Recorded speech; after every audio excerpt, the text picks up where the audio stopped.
So I'd like to thank all of you for coming from all over the United States, it turns out, for this. I'm Dr. Steven Greer, and I'm the director of the Disclosure Project and CSETI and SeriousDisclosure.com and the Orion Project. These projects I'll explain very briefly in a moment. The purpose of this seminar today is really to go in depth and share things I have not shared publicly about how disclosure has happened, because it has happened and is happening, and what the process was that led up to that. But I really first want to thank you guys for coming here and having the interest, because it's the public that has actually made disclosure happen from the beginning.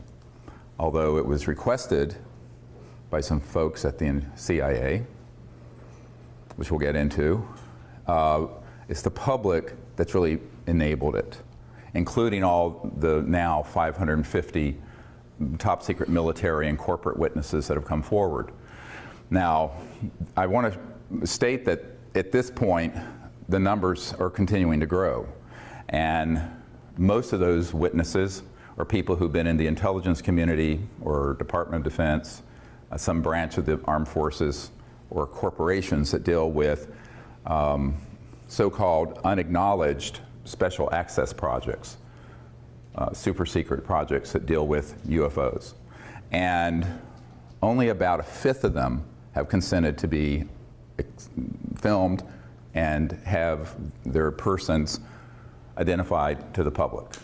The reason for that is fear and concern for their own privacy and concerns over some issues that I don't think we need to worry about at this point around the legalities, and we'll get into this over the course of the day. And the main purpose of the Disclosure Project was really to educate the public that we're not alone in the universe, and that this has been known by highly classified projects for 70 years, and that those projects have, unfortunately, become illegal and unconstitutional operations that operate transnationally. Note that I said transnationally, not internationally. The secrecy that surrounds this issue is so extraordinary that most presidents are not briefed on it, and if they're briefed in a way that is perfunctory and very, very limited and designed to control their actions. For example, Ronald Reagan was provided some information, but only insofar as it was false, so that he would support SDI, the Star Wars missile defense program, so that he could justify the spending. But for the most part, presidents since Eisenhower have not had appropriate access control. Now, what I mean access control? This means not only access to the program, but control over them. And people need to make at the very beginning, a very clear understanding between knowing and being able to do anything about it. So every single president has been interested in this. Famously, Jimmy Carter, as he was the president-elect, was asked the outgoing CIA director, George Bush Sr., to brief him on this issue because he had had a sighting. Some of you may know this while he was governor of Georgia. I have that report. And President-elect Carter was told by then outgoing CIA Director Bush that he would not tell him about this issue, and he didn't say he didn't have information. He said, "I will not share that with you," and directed him to get it from the Congressional Research Service. Believe it or not, saying that to the incoming President of the United States. And this is well documented in Disclosure Project witness testimony from people who were privy to what happened. And I think that this is why folks have to understand that just because that someone is the President or the Chairman of the Senate Intelligence Committee, or for that matter, the head of the CIA, does not mean that they're going to even know about these operations. Now, when I first started out on this, it was an accident of what my real initial love was, and that is peaceful interstellar contact. I started out doing what I'm doing you know, while I was working full-time as an emergency and trauma doctor in North Carolina, because I thought it was time for humans to show a different face to the cosmos. One that wasn't militaristic, one that wasn't xenophobic, one that wasn't fearful, but one that was hopeful and forward-looking. And so I founded the Center for the Study of Extraterrestrial Intelligence 25 years ago, in CSETI, C-S-E-T-I, to do exactly that. And so we set upon this project, sort of just grassroots, and right away, but within a year or two, we had contact. All of you know what happened near Pensacola, where we were out on a beach with about 50 people. A couple of them were Air Force pilots, a colonel and another guy. And there were 4 ET craft that materialized and vectored in and was filmed. Very poor film footage, old high-8, no night scopes, but it was actually quite close. This ended up on the front page of the Pensacola paper the next day. And that, at that point, what I was doing got put on the radar scope of the national security state of folks dealing with this. This is the part of the story most people don't understand. I never intended to be involved with this aspect of it, because what I really wanted to do was create a grassroots movement that basically bypassed the US government or any other government to make contact with these civilizations as citizen diplomats, much like Physicians for Social Responsibility were citizen diplomats to the Soviet Union during the coldest days of the Cold War, the darkest days of the Cold War. But on an interplanetary, interstellar level. Unfortunately, I got diverted, not stopped from doing that other project, the CE5, Close Encounters of the Fifth Kind Initiative, which is when humans go out and intentionally make contact. But I was pulled into what I'm doing now with Disclosure Project because I was asked to. So within a month of that event in Florida in March of 1992, I was asked to go to a conference in Atlanta. Now, I thought it was just a conference. I got there and it was half of MAGIC, this covert group that deals with UFOs there. The former head of Army intelligence was there were NSA people there were DIA people there, et cetera and so on. And they proceeded to sort of ask me, what the hell do you think you're doing? I said, well, I'm doing what you can read. It's all public. I don't have any secrets about it. We're a team to make contact with these civilizations outside of governmental channels because the government is broken. And I was informed it was none of my business and not to do it. And I said, try stopping me. So we kind of had a mano a mano, was not pretty, till 3 in the morning in a hotel room. And, you know, and I said, this is what I'm going to do. So there were people opposed to what the CE5 contact program was from the very, very earliest days. Most people don't realize that. On the other hand, there's a senior official at the CIA who flew down on a jet to my town in North Carolina, Asheville, North Carolina, to say, do it, and don't give up. Someone's got to do this because it's completely out of control, and moreover, someone's going to have to spearhead not only making contact, but informing the public, because the system is so completely dysfunctional. Now, the person who was sent down was a man whose family founded the California Institute of Technology, one of the most prestigious universities in America, and is associated with the NSA and CIA. And I said, well, I'm a country doctor in North Carolina, rambling around in an ER, and you know, I'm doing this sort of as just an ad hoc group to do this. He says, no, well, someone is going to have to do this, but also is going to have to educate the public. And I said, well, I'll do what I can in between ER shifts and raising 4 children. And as things went, you know, that was sort of the initiation, and my initiation into this sort of weird, down the rabbit hole world of secret projects. I'm going, why is this guy coming as an emissary of this very senior CIA person who's involved in this, begging me to do something. Why don't they just do it? Anyway, so you're going to see this leitmotif repeated over and over again over the course of today. And at that point, I said, okay, well, I will do what I can. And a few months later, there was a man named Bill Clinton, got elected to the presidency of the United States. And I was immediately approached by people who were friends of his, and who said, well, you know, this is something that he's very interested in, and it's well known that his good friend Webster Hubbell, who was third in command at Justice Department prior to being convicted of some other problems, said that Bill Clinton asked that he wanted to know about two things. Who really killed Marilyn Monroe, because he had a fascination with Marilyn Monroe, and who killed Jack Kennedy, and also, what is this UFO stuff? Is there anything really to it? So he made a directed inquiry, and as Webster Hubbell reported in his book, Friends in High Places, this is not, you can read it and see, they made inquiries into the subject, and they, quote, were not happy with the answers they were getting, which is a polite way of saying they know they were being lied to.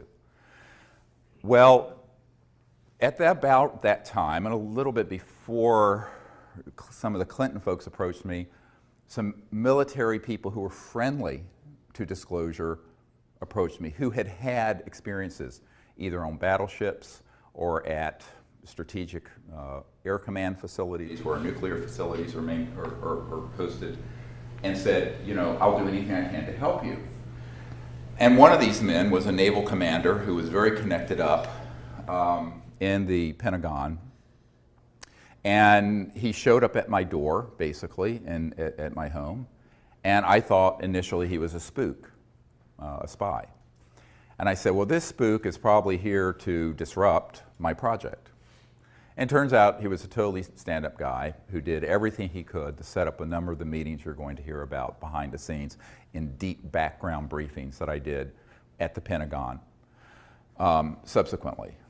And we decided to have a meeting. I was invited by a former State Department person to have a meeting at the Monroe Institute, which is ironically about 10 minutes from where my country home is now in Virginia, to discuss how to put together a team of people to brief the correct folks in government and encourage them to end the secrecy.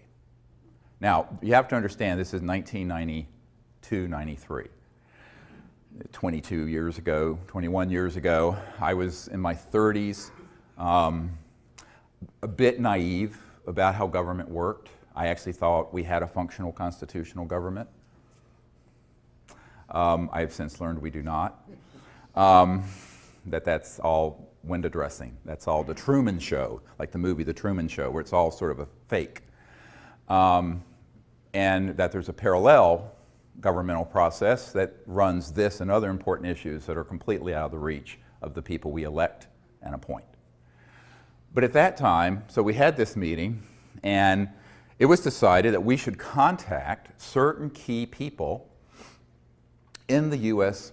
government to, in military speak, deconflict the CSETI contact teams from Air Force and other military operations so that they didn't interfere with us and we didn't interfere with them.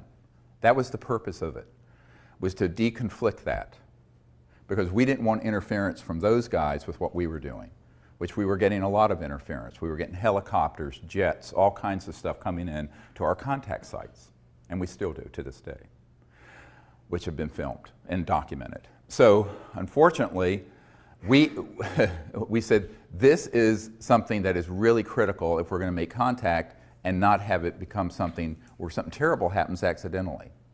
Okay, so my military advisor who came forward said, let's see what I can do and run this up the flagpole, as they say. And so he knew the head of intelligence for the Joint Chiefs of Staff, an admiral, who, Admiral Kramer with a C, C-R-A-M-E-R. And he went in, had a meeting, and said, look, we really need to have a meeting with the Air Force intel people at Wright-Patterson Air Force Base, to which the Roswell remains were sent, and which still had what was called the National Air Intelligence Center, and then it became the Foreign Aerospace Technology Center. It was always FTD, Foreign Technology Division of the Air Force, back in the 40s and 50s. It's gone through many name changes. It's the same facility at Wright-Patterson Air Force Base in Ohio. And he said, okay, let's see if you can set up a meeting. And the admiral, now this is the head of intelligence, Joint Chiefs of Staff, pushed back from the desk and said, are you serious about UFOs and extraterrestrial intelligence? And the commander, military commander, who was volunteering to help us, said, yes, we're very serious. And so the admiral said, okay, I'll do it. So they refused to take the meeting.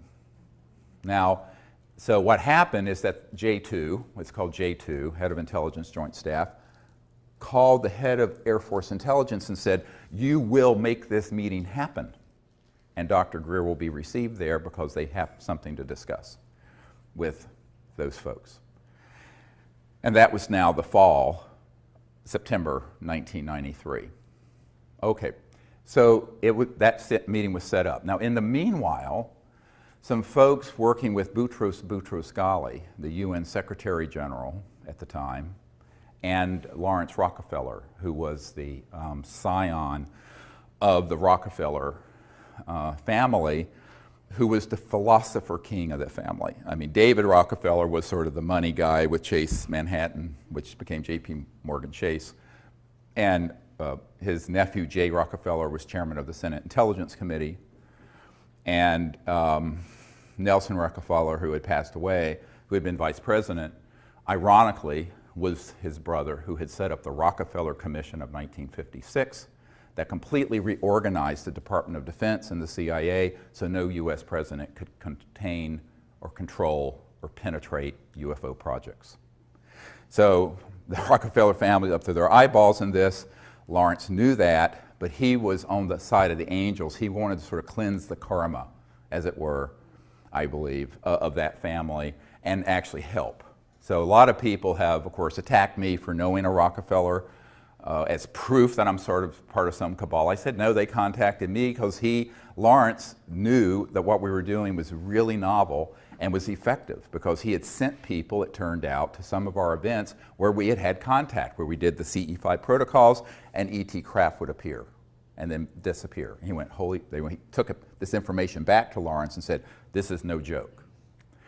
So Lawrence Rockefeller invited me up to New York and then invited me to his ranch, the JY Ranch in Wyoming.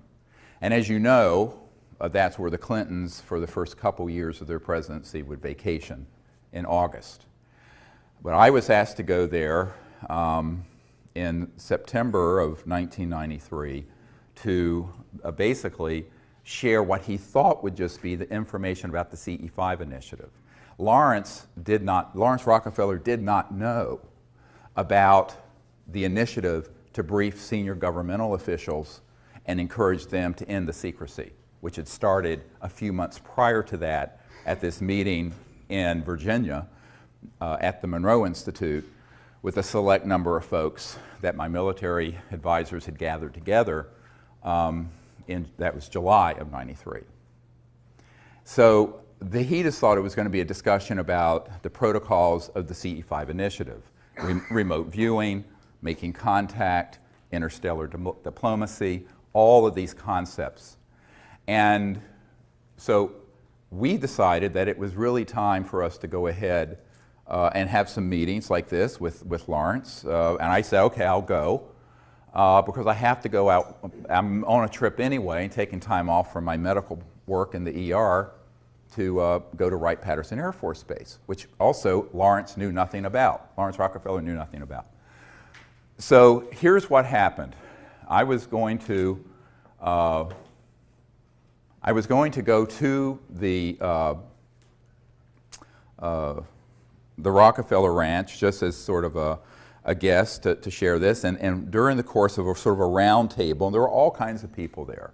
Robert Bigelow of Bigelow Aerospace, who's a billionaire, was there, a whole bunch of people who of various backgrounds in the UFO subculture, some friendly to what we do and some incredibly unfriendly, who we found out were working for the intelligence community, were there.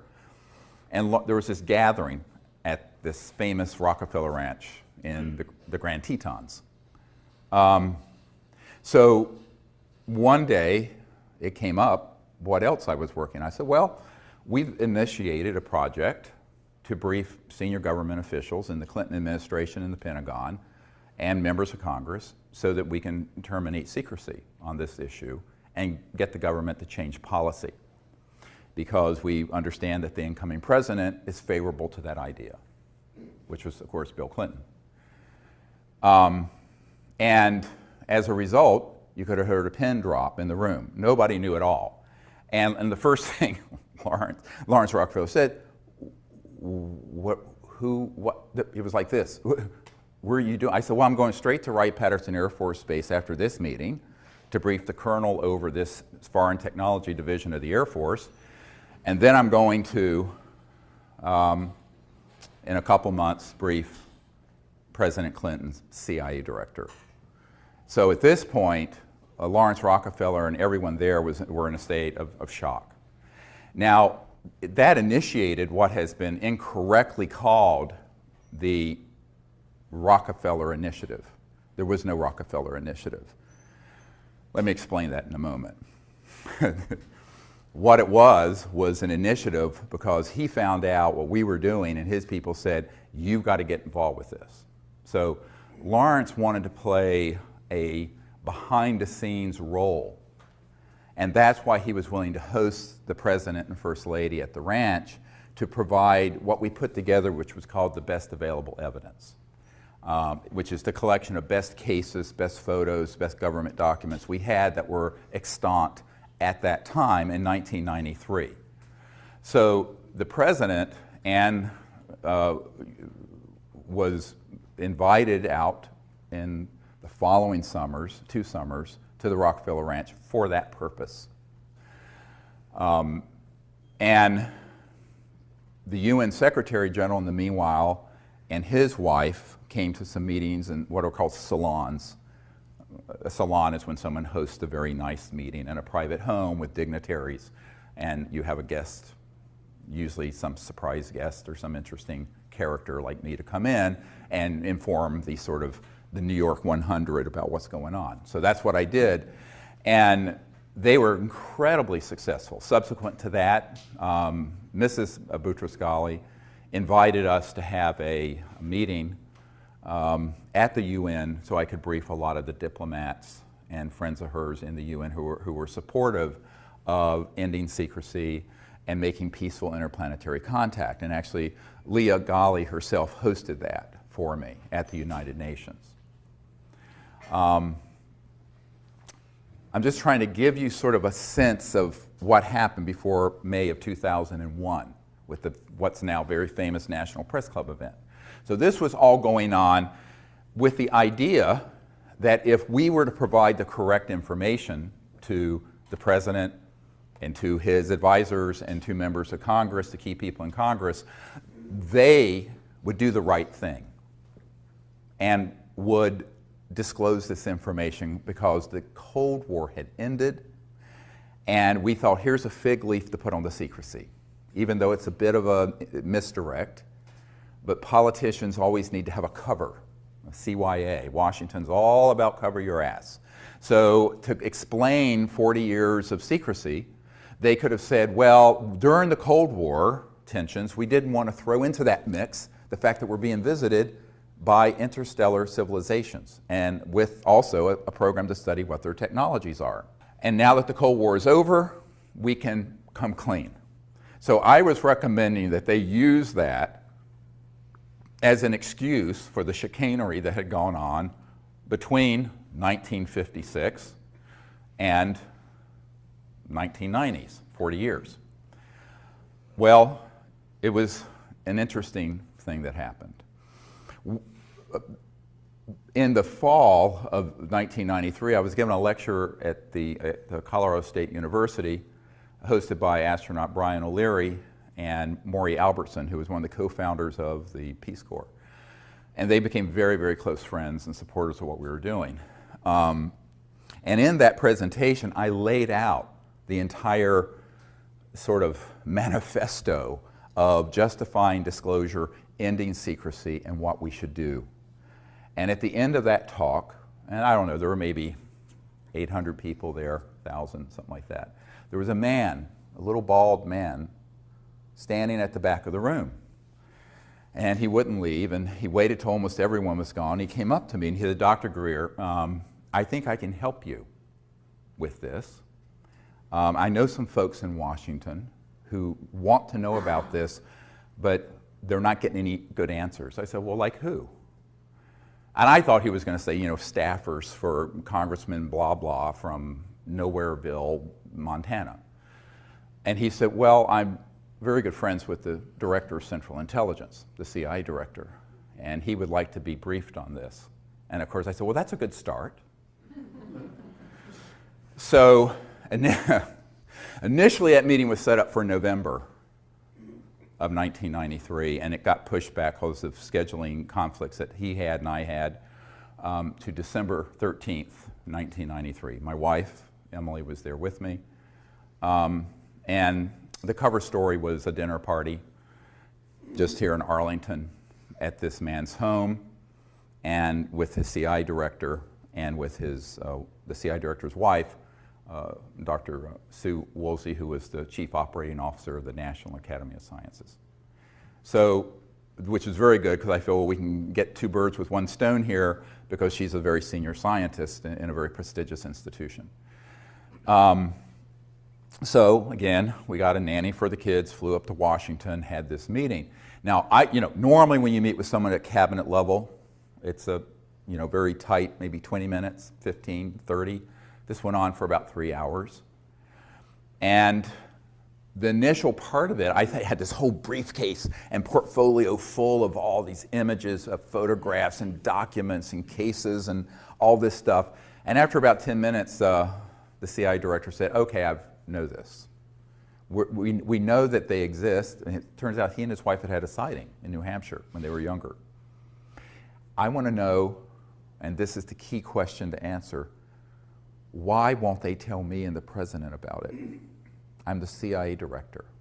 I said, well, that's another discussion. And at first, I got some hint of this when I got the letter, which I have in my archives, because subsequently, Woolsey tried to backpedal and say this briefing never happened. He publicly said so, and I can prove it to be a lie. I always say in Washington, how do you know they're lying? Their lips are moving. Lips are moving, that means they're lying. So, ouch. Did I just say that? Yeah, I did. It's on the record. There you go. So, but the letter I got describing the briefing from our host said that you're going to be the first person to brief the president's people and his CIA director on this issue because they've asked questions and they can't get anything through channels. Now, at that point, I have to say, I thought I was being Zoomed. I really thought this was a prevarication and that this spy master, the CI director, just wanted to pick my brain, find out what we were doing with folks like the Rockefellers and da-da-da. And it turned out he 100% was out of the loop. He knew nothing about these projects, and he was being completely deceived by those who had compartmented intelligence within the agency, the CIA, and he literally was the emperor that had no clothes, and so was the president. So it was at that point, on December 13th, 1993, that I realized that we were living in a country that had undergone a quiet coup d'etat decades earlier. That isn't talked about in the New York Times and Washington Post because it would be the biggest story ever and the biggest scandal ever. They'd rather talk about the blue stain on a dress and other trivialities, or the stain on a blue dress, and rather than talking about the truth. And we, at that point, had put together a white paper, which is in my first book about extraterrestrial intelligence, which you can get on our website at seriousdisclosure.com. And describes basically the plan of what needed to be done by the chief executive, the president and his people, to end the secrecy. So I had that in my hands, and I was giving it to the CIA director as he was leaving, and he looked at me and he said, "How can we disclose that which we have no access to?" Very chilling question. So, in other words, if we were to push on this, then it would unveil the biggest constitutional crisis in the United States history. And no president wants to admit that they're out of the loop on important things. No one wants to admit that. Therefore, he said, "We will do what we can do. I'll continue to look into this. Please continue to send any information you have to me through this contact. But we'll have to see what the president can do." That meeting, as I said, was about 3 hours. Most of it was talking about contact, the technologies, why secrecy would be as extreme as it is. And this is, the why of secrecy is much more difficult for people to get their minds around than the how. So let me first do the how. Everyone thinks there's something called above top secret. Well, in the United States government, most governments, there's no such thing. There's actually confidential, secret, and top secret. But then within these classifications, there are compartments. So you have TSSCI, top secret special compartmented intelligence. So TSSCI, it's the compartment you're in that matters. Some compartments, like what Edward Snowden exposed about PRISM, was a compartment that the President and the oversight committees of the Congress knew about. However misguided they may have been, they were legally overseen compartments, which is why he's in trouble. There are other compartments that are unacknowledged special access projects. Special access projects require these clearances, and the unacknowledged ones mean exactly that. They are acknowledged to no one outside the compartment. And that includes the President of the United States or the Chairman of the Joint Chiefs of Staff or whoever.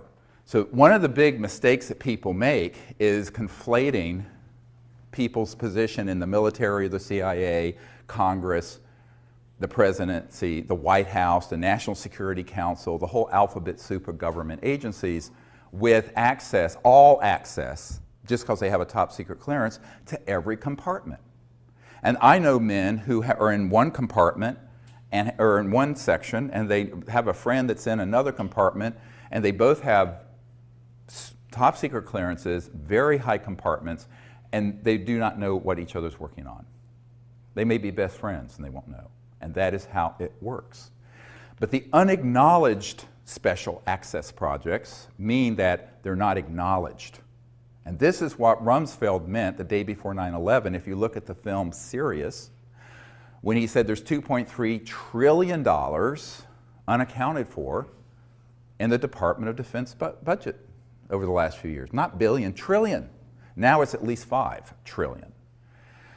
And now this is no flaming liberal. This is Donald Rumsfeld, okay, who dragged us into this misadventure called the Iraq War, along with Dick Cheney and some other neocons who didn't understand the Middle East, obviously, or anything else for that matter, dealing with world politics. And so, but he literally said that. I don't know if he knew it was being filmed, but it was, and we got it, and it's in the film Sirius.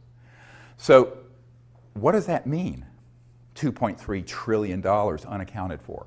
It means that there is no accounting.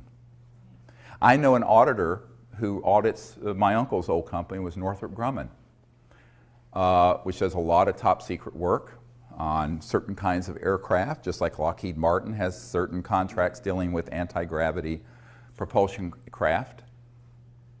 And if it's an unacknowledged compartment and it has some billions of dollars in it, the auditor will be told, you don't have a need to know what's going on with this, and it is just rubber stamped as an audit. They have no idea where that money's going. It goes in the front door. Where it's going through the back door, God only knows. All right? We estimate between $100 and $200 billion every year is going into the unacknowledged government. And this is a conservative estimate, unacknowledged. Congress doesn't know where it's going. The president doesn't know where it's going. A lot of senior military people don't know how it's being used and where it's going. My military advisor for 20 years was in one project that was a $3 billion unacknowledged special access project. The admiral that he was working under, where they basically went into a SCIF, a secure communication intelligence facility underground. Everyone's weapons were taken, everyone's cell phones, watches, anything electronic taken. One man went down there with them with a gun. And the gun was the security enforcement officer for that USAP, Unacknowledged Special Access Project, USAP. And they were all told, the guy took a bullet out of the chamber and they said, if you tell anyone about anything going on in this unacknowledged project, there is a bullet with your name on it and it will find you somewhere, somehow. Now this is not a movie, this is actually how that world works. That's the world I've lived in since 1993 or been exposed to. And so that is serious stuff, and they mean it.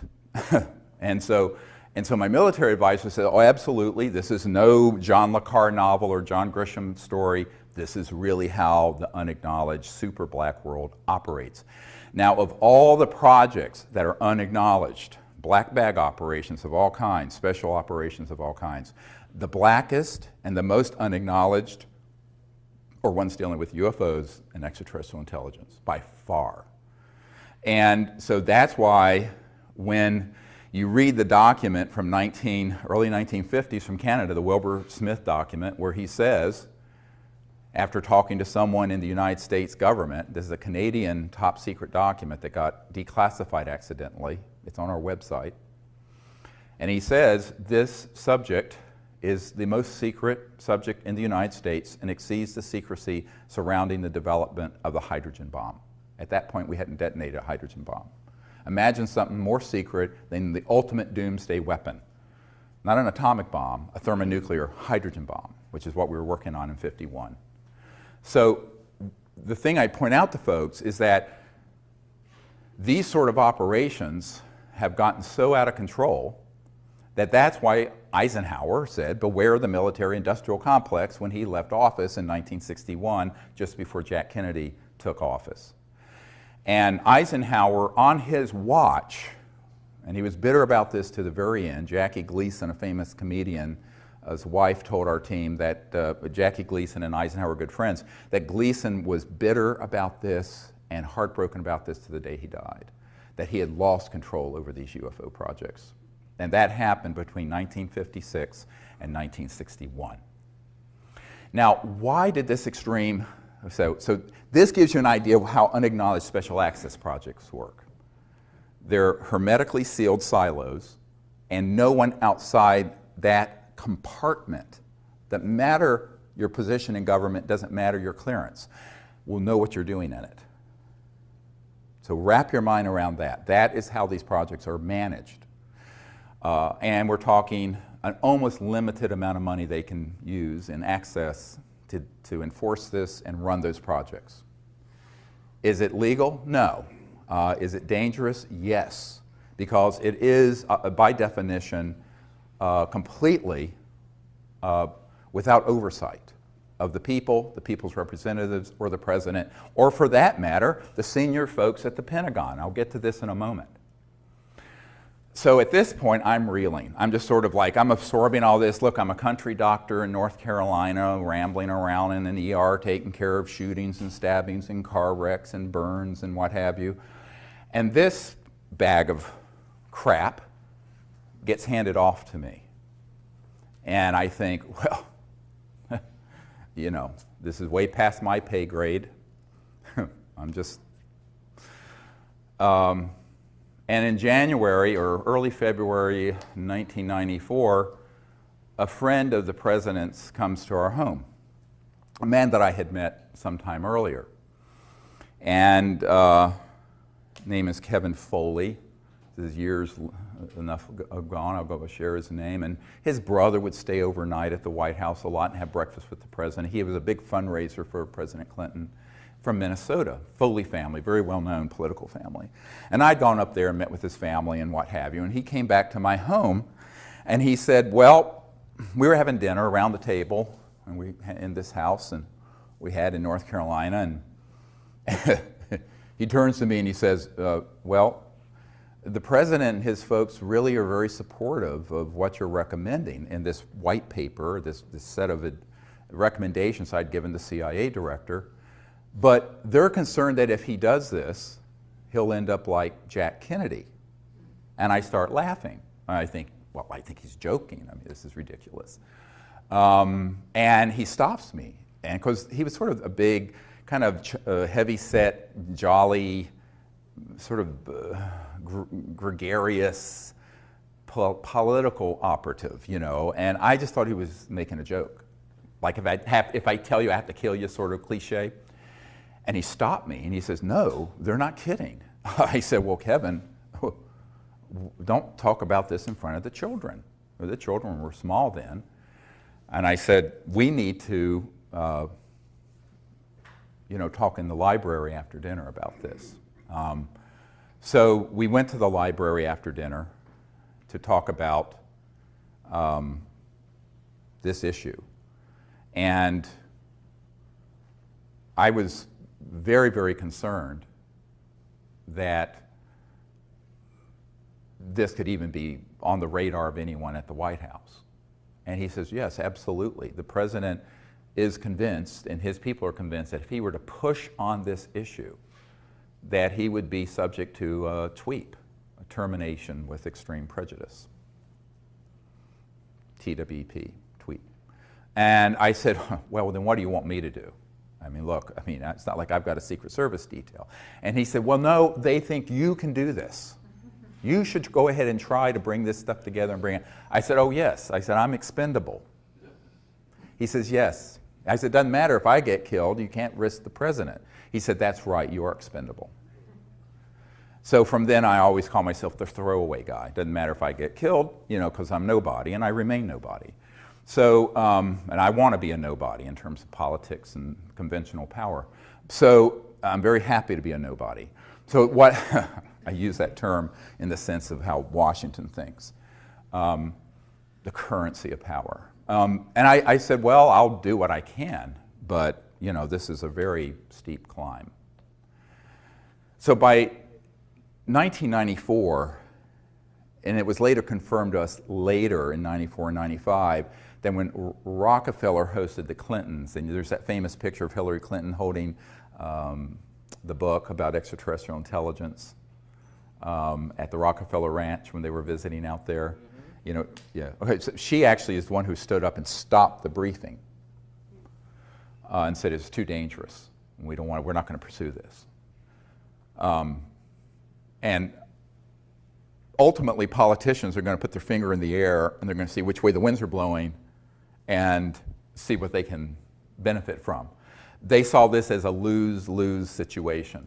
In other words, it was a situation where if they were to push on this, they would be stepping on some very big toes. Very, very big toes. How big? Several $100 trillion of world economic activity. Now let me back this up now.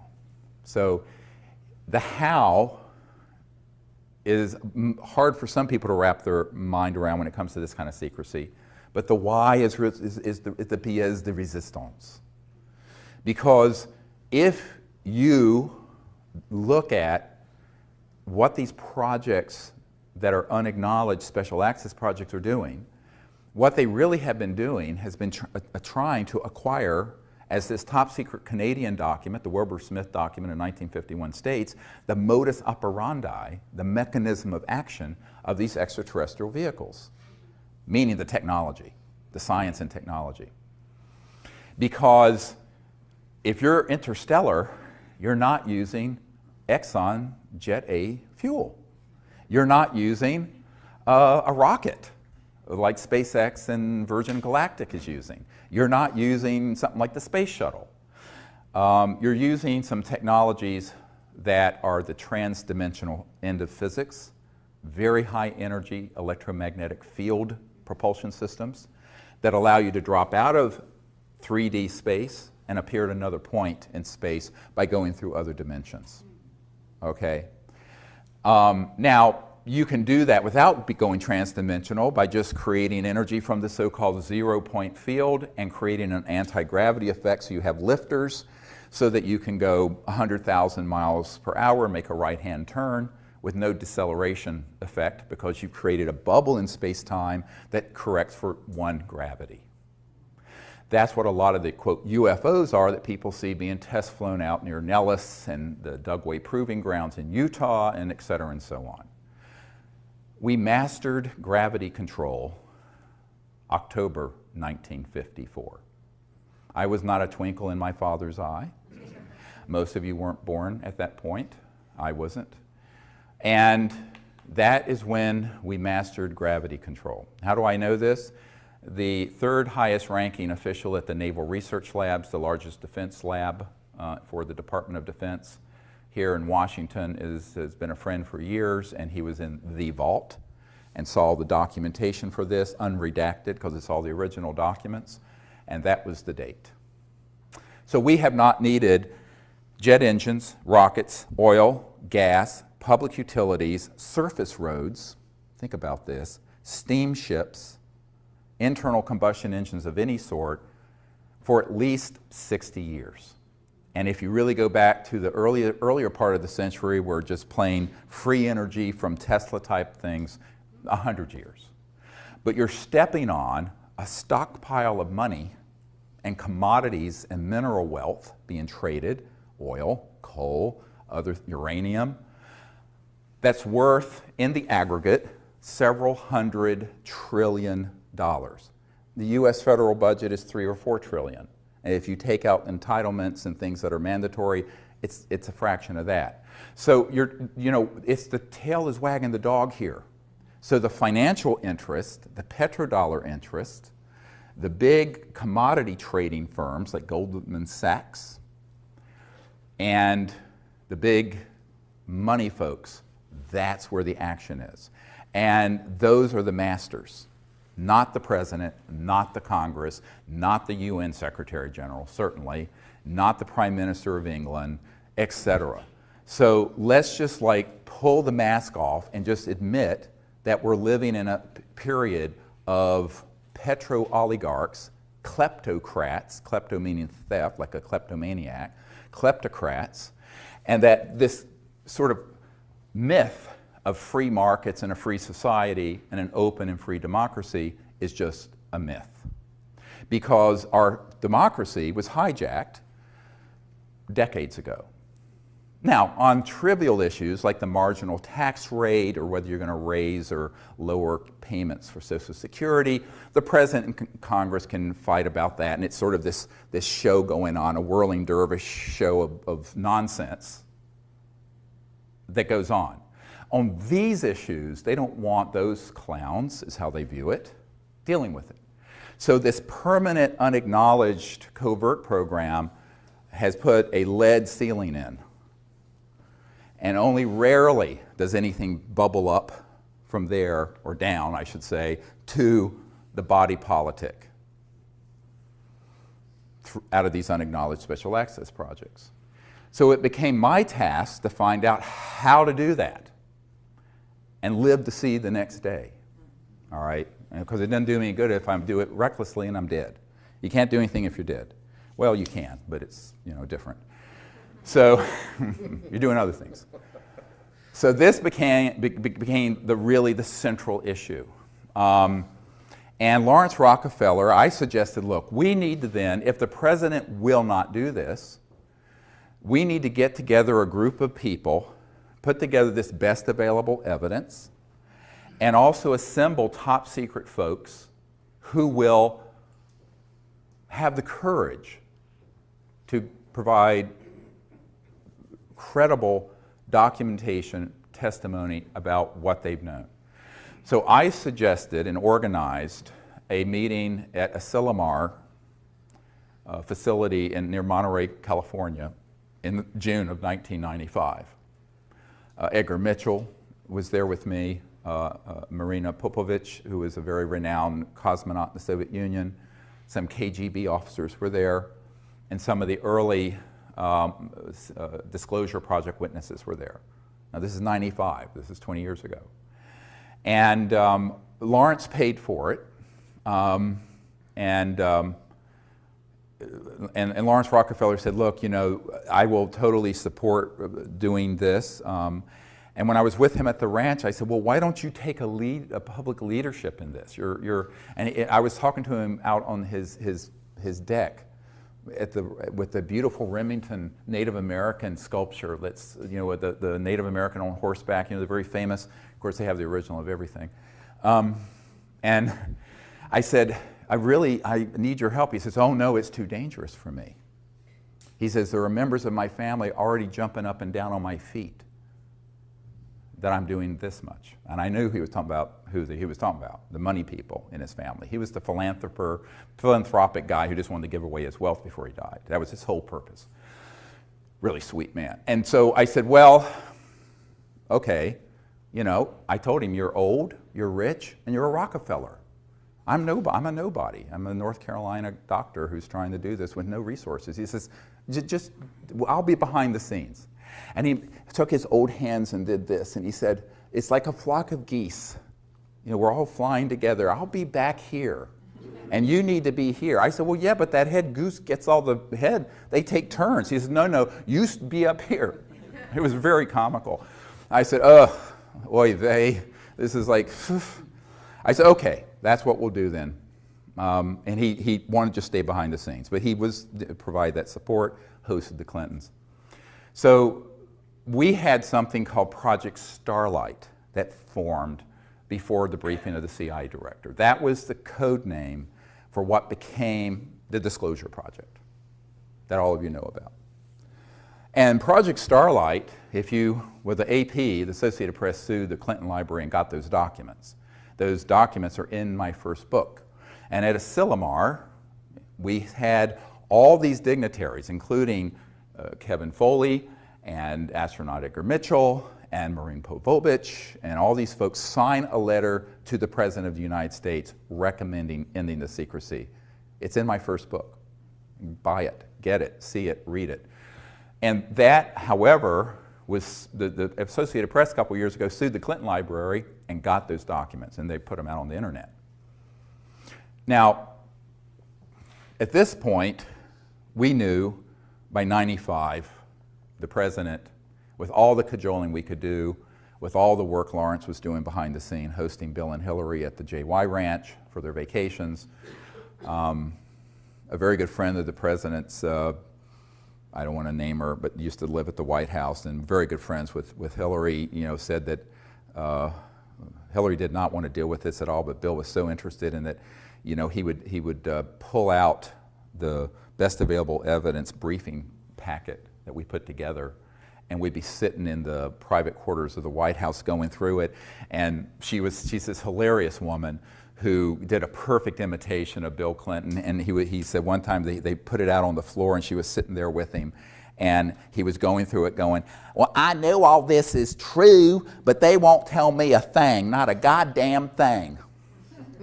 Just like that, about all these secret programs. So when she told me that, I said, it sounds like Mr. Clinton. So from 95 until 98, I proceeded then to approach various members of Congress. And we had already started that process thinking, well, okay, if the President won't do an executive action and force his way to control these unacknowledged special access projects, maybe a member of Congress will have the courage to hold a hearing. And since we now have identified, first it was about a dozen, and then it became several dozen top secret guys that could be subpoenaed and swear under oath with penalties of perjury, federal penalties of perjury, if you're testifying before Congress. Go ask some folks who are in prison for lying to Congress about what they knew. And so I started assembling these folks, the first meeting of which was in June of 1995. I'd met with a number of them one-on-one, but there's strength in numbers. So I realized that if we came together as a group and they got to know each other and they felt that it was, they felt safer, they felt protected if they were all doing it together. You see what I mean? Brilliant. Okay, so that was what I did, is pull people together. Because these men and some of the women involved were terrified about speaking about this on their own as lone wolves. But I said, let's get a mass of us together and do it.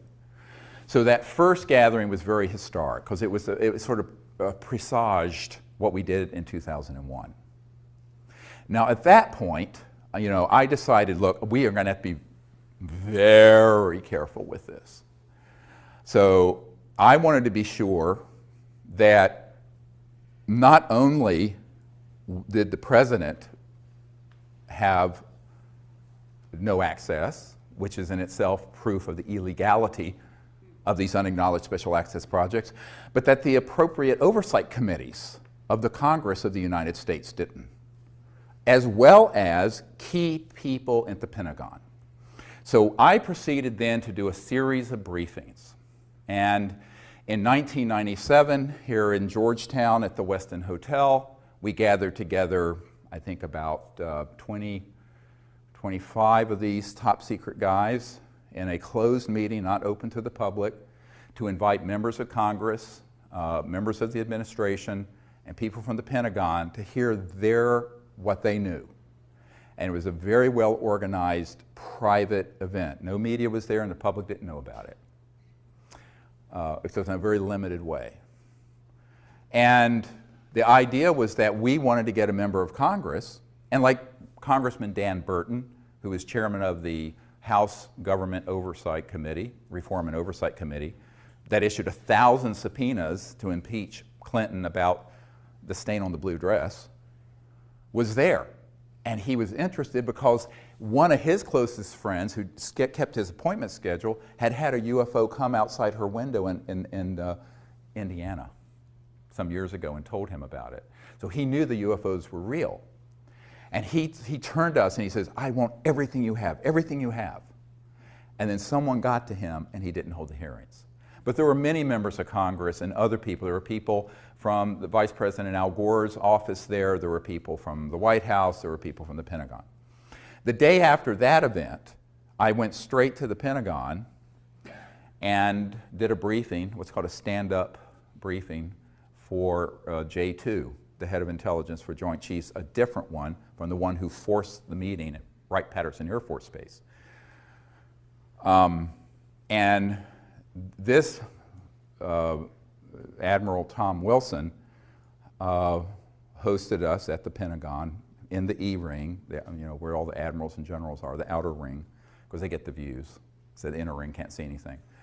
And I went there with astronaut Edgar Mitchell, myself, a couple of the Disclosure Project witnesses, and my assistant, Sherry Adamak. And what was fascinating is that before I went, I had my military advisor send to the Admiral a document I had received. And it's the first top secret document in the briefing for the President that I did for Obama, which we'll get to in a little bit. And this is dated from the 90s, and it's from Nellis Air Force Base, what people call mistakenly Area 51. It's not the proper name. And this document actually was a security alert because there were some UFO spotters who had penetrated the perimeter of Nellis, and they were going to have to shut down operations with their EMGs, their electromagnetogravitic anti-gravity test flights in that range that they have built. And the list is fascinating for the names of the compartments. And I just want to share a few of them just because, and this is dated 28 July 1991, 0900 hours. And it's from the National Reconnaissance Office, NRO, which is the super secret spy satellite operations part of the Air Force originally. So it went to Commander's Net, Royal Ops, Cosmic Ops, that is a clearance. These are all compartmented operations. MAJ, M-A-J, Ops, Magi Ops, COMINT, ComSec, ELINT, HUMINT, Human Intelligence Ops, AFOSI, Nellis, Air Force Office of Special Investigations, and then a whole bunch of different numbered compartments. Red Flag, DART East, DART South, Pahut Mesa Military Operating Center, Sally Corridor, key one, Groom Lake, MOC, Dreamland, MOC, Blackjack Team. Blackjack control is at Edwards, by the way. The control is at Edwards, but there is a team at Nellis. Acrotect, Sea Spray, etc. So one of these compartments was known by Admiral Tom Wilson. I don't know which one. But it was being operated through a contractor. All the important stuff is done by corporate, by the way. If it's key, it's corporate. Lockheed Martin, EG&G, E-Systems, Raytheon, Northrop Grumman, Booz Allen Hamilton, on and on. Edward Snowden, by the way, worked for Booz Allen Hamilton, who contracts for the National Security Agency. So the corporate world is actually where most of the USAPs get centered. And then they interface with these USAPs within military and intelligence, like this. And if you approach it from the government, they say, well, it's, it doesn't exist. And you approach it from a corporate, it's privatized. It's a corporate secret, like Microsoft's code. Got it? It's hermetically sealed away from everyone. Between those two techniques. Very clever. Very illegal, very clever. But the mafia is always very clever. And this is the biggest mafia in the world. So when Admiral Wilson recognized one of these compartments, he contacted them. Now this is prior to me and Edgar Mitchell and other people arriving at the Pentagon in the spring of 1997. And he picked up the phone and he said, this is Admiral Wilson. I'm head of intelligence joint staff, J2. I'd like to be read into, which means briefed. I want to be read into this project, blah. And they say, yes, sir, we know who you are, but you don't have a need to know.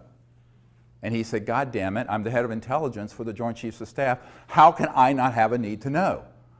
And they said, sir, we cannot discuss this with you, and we will not. Click.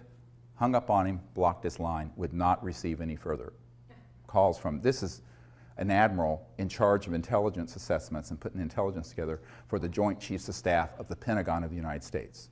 Now this I know for a personal fact. So now you have a coup d'etat that extends to even the highest levels of the Pentagon.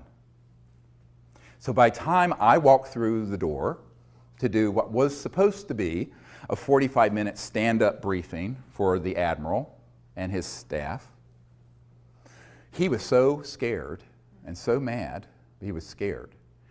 And the meeting went for 2 hours, and if Edgar Mitchell hadn't had to leave to go to an interview in New York City on some TV show, it would have gone on for 3 or 4 hours. He kept canceling his other appointments. At the end of that briefing, I said, we really need your help. And he said, well, what can I do? They're not going to tell me anything. The best thing I have in my arsenal is the B-2 stealth bomber that I know about. And you're telling me that there are unacknowledged projects that have things that can go transdimensional light speed and beyond, that can do circles around my B-2 stealth. He says, it's point, set, and match. I said, well, you still need to help us get control of it. He says, how can I do that without having the Secretary of Defense or the President order me to, without myself doing something rogue? See, here's the good guys are trapped by being good. I said, here's the thing. The only thing bad about nice people is that they're nice. And the people who are rapacious criminals are not nice, and they don't give a damn about the law or people's lives, and they don't mind killing you. So he said, I can't do this. And then he said, well, who else have you met with? I said, well, the CIA director. And I started naming all these people. So He says, well, you know, if those folks are being Schmidt-canned, pushed aside, what am I supposed to do? So he basically threw up his hands. He says, I don't see that I can do anything. There was a man named Gordon Cooper, who most of you may know was someone who gave us testimony about the craft that landed on the dry lake bed in California, Edwards Range, back in 1956, I believe it was, that his crew filmed, and he saw the film footage and sent it back to the Pentagon. Well, Gordon Cooper, a very heroic figure, an early Mercury astronaut, and I were speaking to a conservative group called the Federalist Society here in Washington, who were very interested in this, because they were interested in the unconstitutionality, because they're strict constitutional. And I will speak to any group, I don't care, you know, I mean, it's fine, politics, I don't care. So, I mean, I agree with the group's politics all the way through, but they were interested and they invited me and Gordon Cooper, so we went. So my wife was with me. It was here at the Hyatt, I think, near Capitol Hill. And I was going, so I started talking to Gordon and comparing notes of people we had talked to within the system. And he had been asked by Secretary of Defense Cohen, C-O-H-E-N, who was Secretary of Defense for Bill Clinton. Bill Clinton, Secretary of Defense, had asked him directly to give him all the actionable intelligence, all the details needed about that landing event of a craft at the dry lake bed in 1956, because he wanted to see that footage. And he got back to Gordon Cooper and said, I can't find it. It's not accessible. It's in this unacknowledged project, and the Secretary of Defense. So there's another person proven out of the loop.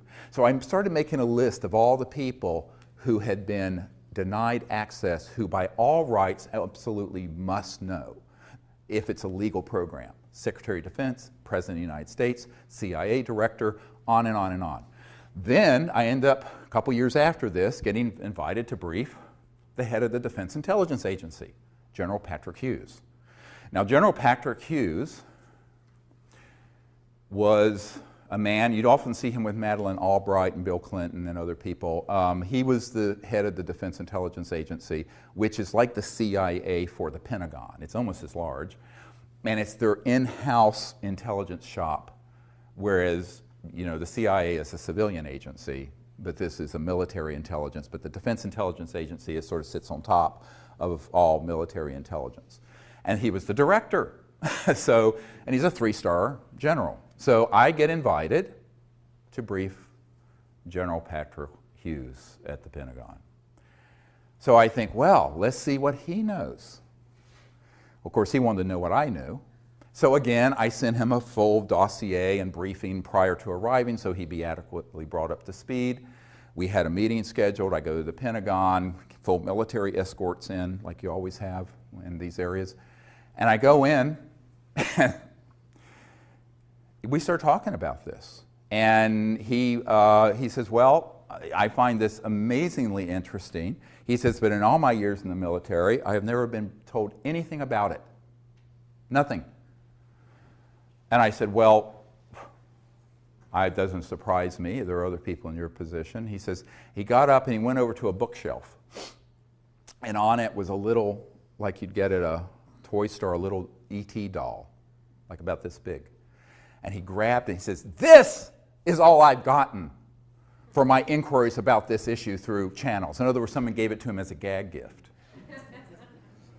Now, there was a full bird colonel sitting at the table during this briefing, and I started explaining the way, you know, these particular, and he knew what an unacknowledged special access project was. This is no, he says, but he didn't know about this one. And he wasn't being, he says, well, I can't imagine that there are operations within the Defense Intelligence Agency that know about this, and they wouldn't tell me when I've asked. I said, well, they do. I mean, they lied to the president, they lied to the CIA director, and they'll lie to you. And the colonel visibly stiffened. Because I said at that moment, there are people on your senior staff who are tasked with this issue, but they don't want you to know for whatever reason. And this colonel stiffened. And my military advisor and I compared notes later, that guy was on the inside lying to the general. The colonel was zooming the general. Illegal? Yes. Treason? Yes. Happens every single day at the Pentagon and CIA. So when you're dealing with an unacknowledged special access project this sensitive, So these are not conspiracy theories. I've been there. I'm the guy who set up these meetings and was there. And I will say that I'm the only civilian you'll ever meet who's had meetings of this nature with people like that all over the world. So I wanted to put this on the record. Now, after this, we had about a 15-minute discussion, and then the general told me something very surprising. He says, you know, my father, this is General Patrick Hughes telling me, my father knew of some kind of illegal conspiracy in the US government back in the 50s and 60s, because he was apparently was also a very high official, that was so serious, and we thought the old man was a kook, referring to his father. And he says, I thought this would all be nonsense until I got into this office, until I became the head of the Defense Intelligence Agency, and contrasted with what I'm being told with what I've seen received from the Disclosure Project, or Project Starlight at that time. And he said that, you know, my father was so upset by this, he eventually ate his gun, committed suicide. And, yeah. You know, and you know, so the weight of this is huge, huge. So I said, well, you know, you just move on. But he said, I don't know what I can do because they're not going to tell me anything. I said, but I have Disclosure Project witnesses inside the DIA who've seen satellite imagery of ET craft out in space. We have their testimony. He says, well, they won't tell me anything. So, of course, what you realize is that these positions rotate. They're there for a year or two or 3 or 4. The president, if he's lucky, 8. But there's this permanent system. So let's call it the permanent secret government versus the one that sort of is this revolving door of folks. Sometimes the people in that system know and sometimes they don't. And since the mid-1950s, the criteria for being on the inside of the secrecy is the following. And this is how I explained it to a 5-star admiral in England who is also one of our witnesses, Admiral Lord Hill Norton. He was the head of the Ministry of Defense, and he was a Sea Lord, they called them back then. They don't have 5-star admirals anymore. And he was the head of the military committee for NATO. So I went to his cottage in Hampshire some years ago. Emily dropped me off, took the kids to Salisbury Cathedral, I believe, and I continued on, had a meeting with the admiral. And you know, you get a picture of what my life must be like. So nuts, completely nuts. So anyway, so I'm there with this man, and we're sitting in some wingback chairs in his parlor in what he called his cottage in Hampshire. And which is a gorgeous old antiquity house with the thatched roofs and beautiful. And we started talking about this. He was a very fastidious man. He had a little teeny notepad like this and a pen and assiduously taking notes, very, very. And we got to this question, and he said, well, you know, the entire time I was the head of the Ministry of Defense, which also means you're head of MI5 and MI6 and the intelligence units in England. It's the same position there. It's separate here. You have CIA Director and Secretary of Defense. There it's one head. And he says, this issue was never briefed to me. I was never told anything. And I said, yeah, that doesn't surprise me now. It would have maybe a number of years ago. And he said, and as military, the head of the military committee for NATO, I was never told, even though I now have learned NATO was dealing with some of these events, such as the big events that were in Belgium with the massive triangular craft and things like that. Well, I said, he says, and I want to know why they wouldn't tell me. It was like his pride was a sense of propriety. Oh, he was a lord in the House of Lords also. He says, why wouldn't they tell me? And it was a little bit petulant, but also hurt. And I said, well, let me answer your question with a question. And he didn't like that. He thought I was being a cheeky American. And I said, but just bear with me. What would you have done if you found out that there was a cabal that had run amok of the laws of all the democracies, that had this information and had the technologies to completely fix the environment, end global poverty, create a civilization that would be sustainable for thousands of years with these types of free energy technologies, and that they had killed people to keep this secret, assassinated people, and broken the laws of their country and their solemn oaths to uphold their constitutions to do so. He says, I wouldn't have stood for it for a bloody minute. I said, that's why they didn't tell you. I said, the first thing they do when they make a decision that you're in and you're out of the loop of this issue is whether you'll go along with the secret agenda. If you're going to go along with the secret agenda, they'll tell you. And they'll give you a little bit, and then a little bit, and then a little bit, and bring you up through the system. If they think that you're the kind of stand-up person who would be appalled when they find out what the criminality of this group is, and how illegal it is, and what damage they're doing to the earth and to the humanity by keeping it secret, and that you might blow the whistle on it like Jack Kennedy was planning to do in his second term. That's why they took him out. And that's why they took out Marilyn Monroe. I have a document to prove it. And a top secret document from the NSA vault. It's in my first book. Go read it. Nobody reads anymore. But anyway, what was interesting is that he looked at me, he says, that is it then. I said, yes. They do a soul biopsy, like doctors do biopsies. They do a soul biopsy and a psychological analysis to see if you would be willing to go along with that agenda. If you are willing to go along with it, they'll give you little bits until you rise up through the system. If you divert from the system, they take you out. You're going to be dead. So they've learned not to be too reckless with who they tell because they don't want to have to kill too many people and leave bodies scattered that looks conspicuous, like they did in the 50s and 60s with John Foster Dulles and President Kennedy and Marilyn Monroe and other famous people. So I said, that's why it's managed this way. Now, you may have had a predecessor who was MOD head who came up through that system who knew all about these projects. So it doesn't have anything to do with your rank. It has to do with your values. It has to do with your willingness to go along with an agenda that is the most criminal, evil, dangerous agenda that any potentates have ever had in the history of the world that we know of. And that's what we're dealing with this super secret Magi group. And they are not going to be reckless in who they read into and pull into those projects. So that is something you have to understand. Now, let's fast forward to the congressional initiatives, which I began in the mid-90s. So I mentioned the chairman of the House Government Reform and Oversight Committee, Dan Burton. There was a man, many of you who were low income, like myself. I was very poor growing up. Probably went to college on something called a Pell Grant. Senator Claiborne Pell of Rhode Island started the Pell Grants, sponsored that bill. And he was at a meeting with the Noetic Sciences Institute, and I did a briefing for him and met with him there.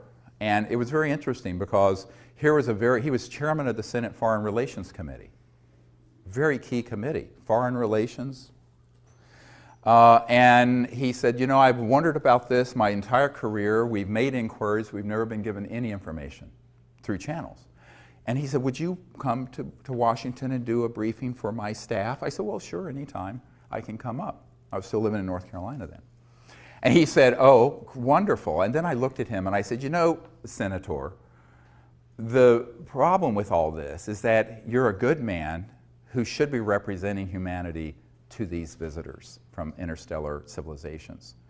And you've been deprived of dealing with the ultimate foreign relations issue, interplanetary relations. And he looked at me through his horn-rimmed glasses and went, you know, Dr. Greer, I'm afraid you may be right. I said, well, I am. Very poignant moment, but that was the way it was. And then I met with Senator Dick Bryan of Nevada, whose home state has, of course, Nellis Air Force Base and the so-called Area 51. He had no knowledge of these projects. So I met with him in a kind of a clandestine little meeting at McCarran Airport in Las Vegas. He was flying in, I was flown in, put on one of those little beeping carts, taken to something that looked like a janitor's closet, opened it up, it was a VIP holding area, and I met with the senator. And we were talking about this. He says, I have never been told anything about this when we've gone into the secure, the SCIFs for the intelligence briefings. And so I provide a briefing to him. And it goes on and on and on and on. I mean, the numbers of people I personally briefed, you know, of course, you know, you probably all know about, you know, briefing, oh, I'm blocking on his name, Kucinich, who ran for president in 08. And Kucinich was very interested in this, but he wouldn't hold a hearing either, even when he was the chairman of the subcommittee for domestic government reform and oversight. He had had a sighting. Shirley MacLaine outed him during the campaign and embarrassed him. He's very supportive of disclosure. I have his information, I mean, we stay in contact, but he wouldn't hold a hearing. So we went through all these. I mean, it's a whole bunch of people I met with personally. Now, there are people out there who say they're doing stuff with disclosure and lobbying, but they've actually never met with a sitting member of Congress. I'm not going to name names, but that's it. That's what I did for 10 years, from 92 and 3 until 01 and beyond. And also people overseas. The cabinet level member of the Japanese government in charge of science and technology briefed him, very interested. But when I said, will Japan take the lead on disclosure and put this material together? He says, oh no, we can't do it ahead of the United States. He was in terror of the idea of getting ahead of these covert programs. Same thing with meeting with certain members of the royal families in Europe that I met with. And as you know, I provided a big briefing that was given to Prince Charles by Jamie Cromwell, the actor who played. He said he was kind of playing me in this movie, First Contact, a Star Trek movie. And Jamie Cromwell, they had the opening in London, and Prince Charles came and wanted this briefing we were putting together for the president. And so Jamie Cromwell handed it to him. And I got a lovely note back from Prince Charles about this. But not that Charles could do anything about this issue, but they were interested. There's so much interest. But the people, even if they're in very high positions, they're interested, and now they're known to be briefed, but they have no power over the operations. So as I said over an hour ago, don't conflate knowledge of the issue with access control. Access control is in these unacknowledged special access projects. So that led me to doing something very controversial. And there's my military people said, look, there's a way that we do things in the military, and it's called a UNOD letter, unless otherwise directed. And what that means is you write to various people in command and say, unless otherwise directed, here's my assessment and here's what I'm going to do.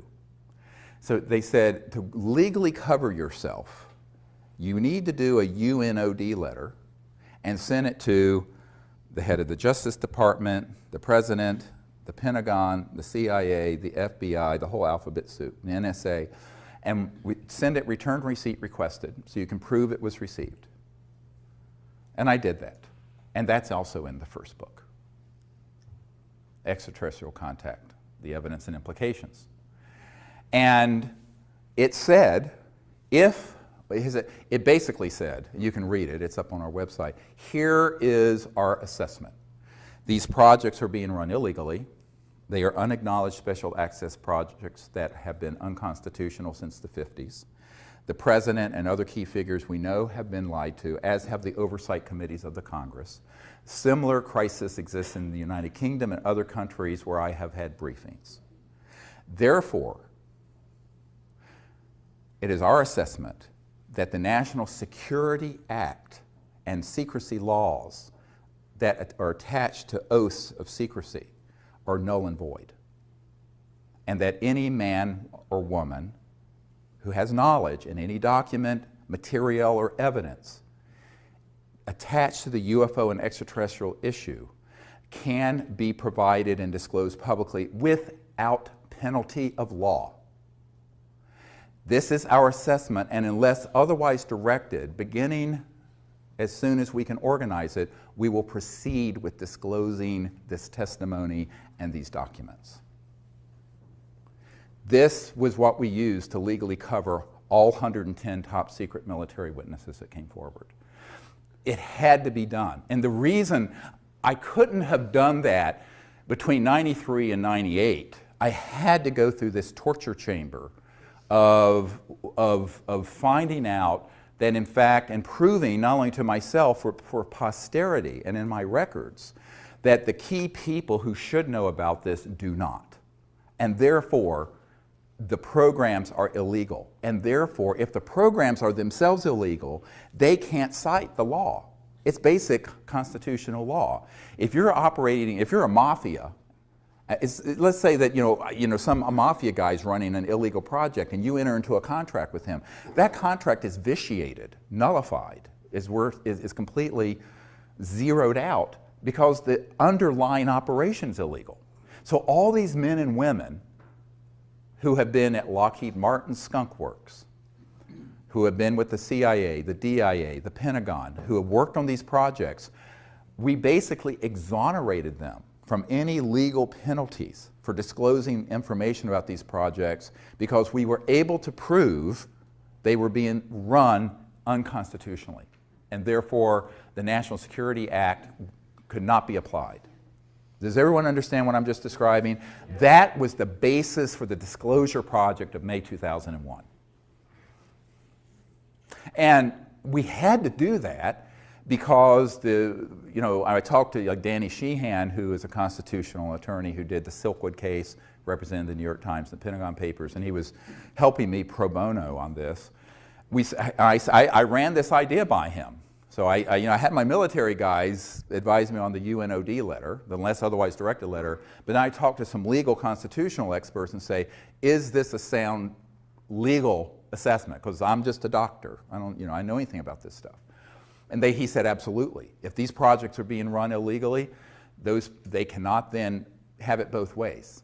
They either have to be under proper oversight and control of the President and the Congress, or they have opted themselves out of the legal system, and therefore they cannot use the legal system to prosecute any of our witnesses or me for having disclosed top secret documents that have not been declassified, which I have done. Now, that's a very big difference from what Snowden did. Snowden disclosed things that were being overseen by the President and were being overseen by the Senate Select Committee on Intelligence and the House Intelligence Committee. And even though those programs are Big Brother-esque and outrageous, he really should have limited his disclosure, if he's listening, to operations that were unacknowledged and illegal. You see, if he had done that, he would not be in legal trouble. Does everybody understand what I'm saying? He just didn't know. He was young, and he'd had very bad advisors. The journalists and people who were working with him didn't understand the system well. So anyone listening who wants to be a whistleblower, listen to me, contact me before you jump off that plank. Because you must only disclose the projects that are USAPs, unacknowledged, and which are unacknowledged to the level that even upon directed inquiry by the key people in the Congress, the Pentagon, the CIA, and the President, they're still lying to them. So those programs then are rogue and illegal. Those you can disclose. And if you can prove that, then you're free sailing. Now, that's what we did. So from 98 until 2000, we gathered together more and more and more of these top secret military people and others. And I went all around the world and interviewed them. There's several dozen of them up on our website at SiriusDisclosure.com, S-I-R-I-U-S disclosure.com. Their testimony is a book that we put together called Disclosure. Some of it. I mean, it's so voluminous. To give you an idea, I had 110 hours of testimony that I had to cut down to the 4-hour and 2-hour DVDs that you can get on our website. There's so much material. So it's unbelievable amount of material that that's on digital film. I mean, honestly, I did most of the filming, so it's not professional because I'm a klutz with cameras, but that's all. We didn't have the funding to do this, you know, like a big project. We just did it. It was all, by the way, the Disclosure Project had no paid staff, no office, all volunteers working in our spare time, all of it. So that's how it got done. And it still is how it's happening. So I think that people have to understand that, you know, we did the best we could with what we had. It wasn't like we had a $5 million grant or a $10 million grant to do this. We had a couple $100,000 to travel the world, interview all these people, and launch it at the National Press Club, which became the biggest event in the history of the National Press Club since Ronald Reagan was there. And at the time that we did the May 9th, 2001 event, it was the most watched event in the history of the internet, the entire internet. And the company that hosts the internet broadcasts out of the National Press Club said they had so many people trying to see it, it crashed their system. And that Bill Gates and others were watching this because they had never seen that many people trying to get on to see it. They had to grab every T1 line in Washington at the old system. Now you can handle it, but they couldn't handle it in 2001. And it was all in the media. Eventually about 800 million people around the world saw it. But then one by one, the media were contacted and told, take this down, take this down, take this down. 4 months later, 9/11 happened. But in the course of all of this, I've learned a lot. But you know, one of the things I've learned is that you cannot expect people in power to bite the hand that feeds them. It's like the old 9 Inch Nails song. Will they bite the hand that feeds them? And the answer is usually not. And the other thing is that the currency that matters is, it's not impressive if you're a billionaire. I know a lot of billionaires. It's not impressive if you have a law degree from Harvard. It's not impressive if daddy left you $10 billion. It's not impressive if you're the president of the United States, if you're not willing to do the right things for the people of the world and of the United States and have the courage to do it. Now, that one word, courage, comes from heart, from the French. Do you have the heart and the courage to do it? That's what's been missing. Because for the most part, our politicians and our attorneys, most politicians are lawyers, they come up in a system where it's self-aggrandizing, naked ambition. And most people in the corporate world and in the political world are not going to do something that could be an enormously dangerous thing for themselves personally and could ruin their careers by being associated with it. And that's why I concluded by 2000 that the people have to do it. We, the people, have to do that. Now, one of the real other issues that came up recently was, have there been people who, over a period of time, been trying to work this within the system? Yes. There's a senior official at the CIA who, for 20 years, has been very, very supportive. He's part of that group, but he's on the side of disclosure. But he can't stick his neck out too far because he saw what happened to former CIA Director Colby. When he stuck his neck out, he was going to give Bill Colby, the CIA director, I think for Ford and Nixon, was going to hand off one of these zero-point free energy devices and about $50 million in seed money so we could get it out to the public. And the week he was going to meet with a member of my board, they found him floating down the Potomac River. Almost absolutely was assassinated. We can't prove it, but his best friend, a colonel, met with me and said, yes, that's what happened. And he knew it was a risk. So a lot of people who are friendly to this, who are on the inside, are afraid of being tweaked, terminated with extreme prejudice. And then you have other people who aren't on the inside, who don't have the courage of the ridicule factor, because the New York Times and the Washington Post, the big media outfits that are wholly owned subsidiaries of the intelligence community, frankly, when it comes to this issue, are going to absolutely roast and ridicule any politician that brings up the word UFO. It has to be done like on Kimmel, you know, just sort of ha ha ha, make a joke of it. So in 1953, the CIA decided that the psychological warfare aspects of this would be where the real enforcement could be, by just making it ridiculous. And they actually engaged, I have a document that proves this, Disney Studios, to make cartoons about little green men so that it would become the laughingstock and sort of defang the whole issue into sort of silliness. And so it has remained for 60 years. So it takes a lot of courage, not just in terms of your personal safety, but your reputation, because you're going to be ridiculed and laughed out of meetings, or you're going to be teased. And most people don't want to be ridiculed. I'm just the kind of person, I don't care what someone says about me. I mean, everything terrible you can imagine has been said about me, and so what? I mean, you just expect it. So, but most people in a public eye don't want to do that. And so disclosure is going to have to be with the people. So we initiated that in 2001, and we continue to do that. And I think that the biggest problem we've had, and I wrote a paper about this called When Disclosure Serves Secrecy. Now, this paper, I wish you would read it and memorize it. Everything I predicted in that a long time ago, it's on our website. And if you sign up for our email service, we occasionally send it out. It's a free newsletter. You can just sign up. It's at seriousdisclosure.com. It's free. It's completely provided to the public.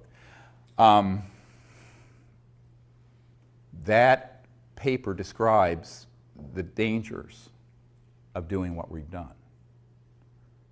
And that is disclosure being hijacked by charlatans who masquerade as disclosure folks, who attach to all the body of evidence I put together the fear factor and the silly season. And the evil aliens are coming to eat us for lunch. Yeah. All right? And that has happened. And the betrayals I will not go into because it will break your heart. So the truth is, the thing that keeps me up most at night is all this information being folded into which is all solid information, being folded into disinformation that's tailored to scare the public into what General MacArthur said, and that is World War III will be interplanetary. So now let me talk about the deepest USAP. The deepest unacknowledged special access project is the one that is tasked with doing the psychological propaganda, just like Hitler did with his program, for convincing the people that there's a threat that we should fight. This was launched in the 50s and 60s. First they made the subject ridiculous, and then they made it terrifying, like the movie Independence Day. And this was all part of a plan hatched in the 50s to be sure that we could continue to grow the military-industrial complex, but instead of just one country, sort of a unipolar expenditure out of mainly the United States and at that time Soviet Union, it'd be a global junta military effort because there's a threat from outer space. And they have done about 50 years, 60 years of very, very careful preparation. Now, the UFO subculture is replete with the influence of that. Most people don't understand it. And I wasn't surprised when I got a document in the 1990s from the Strategic Studies Institute describing this project. And this is going to be in our next film, if I can find a director that wants to make this film. And it describes creating a worldwide subculture and cult around alien abductions using stagecraft, I'm quoting, and using advanced aerospace devices, i.e. man-made UFOs, anti-gravities, with creatures that could pass as aliens to engage in events to scare people so that the public could be turned to believe that there's one or more civilizations that we should unite against and fight. And Ronald Reagan at the United Nations literally said, wouldn't our job of creating a unified world be easier if we had a common alien threat? This is, you can Google this clip of Reagan saying this. So that agenda and the Star Wars programs that go with it, and 90+% of all UFO subculture books, movies, conferences are infected with that virus. Now, I'm saying unwittingly in many cases, because how would you know? If you haven't been read into a program that is so sensitive, and I've had physicists who worked at the Dulce complex and at the Pine Gap complex in Australia, that where they manufacture these what are called programmed life forms, these things that look like aliens that are 100% man-made, have integrated circuits in their neural complex, but they're biologicals, and they're on board these. But the people running the craft are military or corporate guys. And they'll sick these things on people, and they'll abduct them and put an implant in them. And the implants are made by EG&G. They're on the edge of the Nellis Range. You want to hear more? All right, this is the stuff people really hate me for. Because I was told that if I expose this, this is where I'd be most at risk. Okay, because now I'm stepping on the toes of the eschatological fantasies of the people who want endless war. Eschatology is the study of how the world's going to end. And at the core of this secret group are folks who want to precipitate an Armageddon-type conflagration that's War of the Worlds. Because they love and they do it because they want people to be united around another common enemy, not just one country or subculture or religion, but the whole planet. Go look at the movie Independence Day. It's a script right out of the CIA.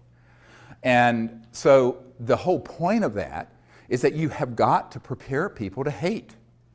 So, you know, it's not politically correct to hate someone who's African American if you're white, or if a gay person if you're straight, or hate women if you're a male, or a Jewish person. But it's completely okay to hate an entire planetary group of people, whether they're called grays or greens or purples or whatever, because they know that humans have within them this flaw.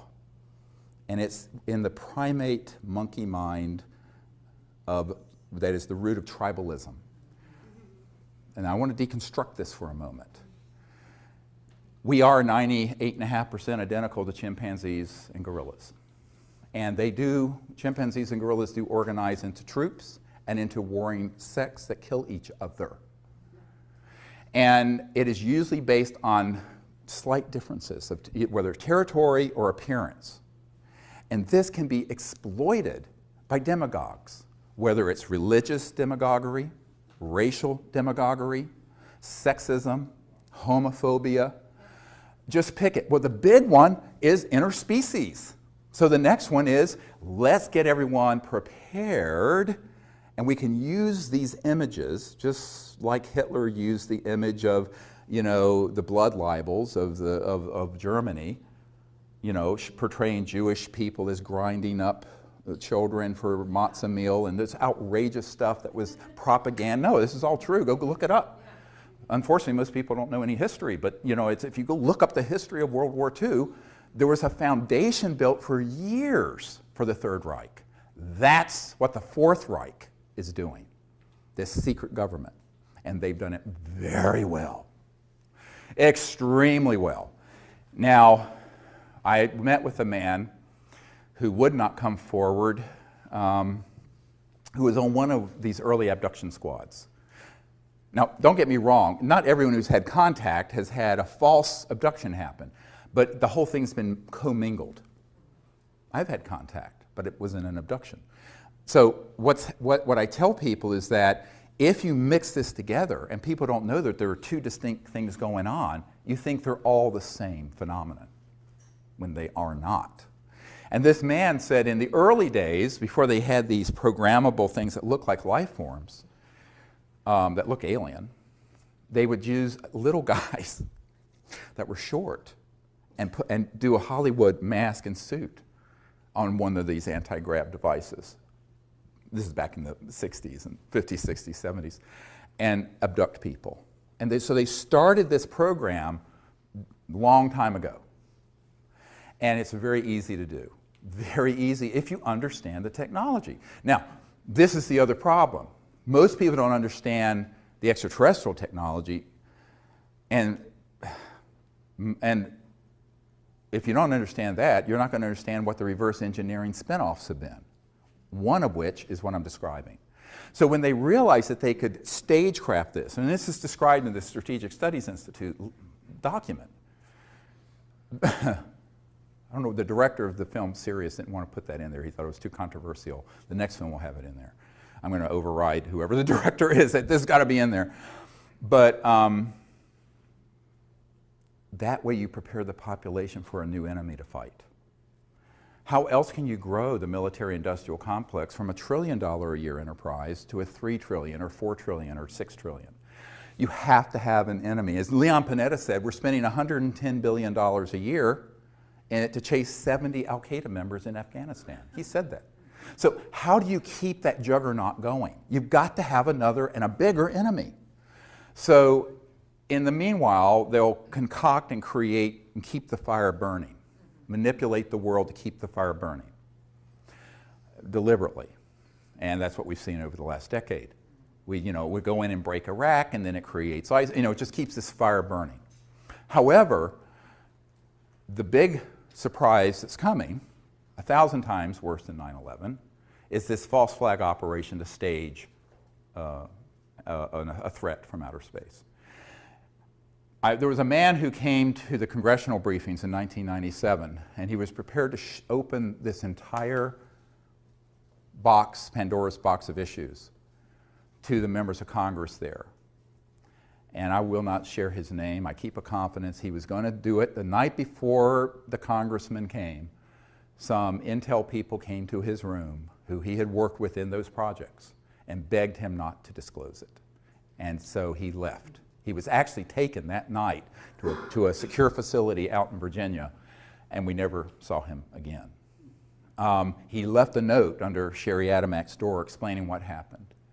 But he had told me privately, would not go on camera, that he in 1974 had been on an interagency intelligence committee that had all this already planned out, and they could hit a button and they could release events that would look like ET craft that are man-made anti-gravities, do things that would look like an alien assault on Earth that would stampede the entire world like 9/11 did into fear, where they would then be able to say our next big challenge is to stave off the alien invasion.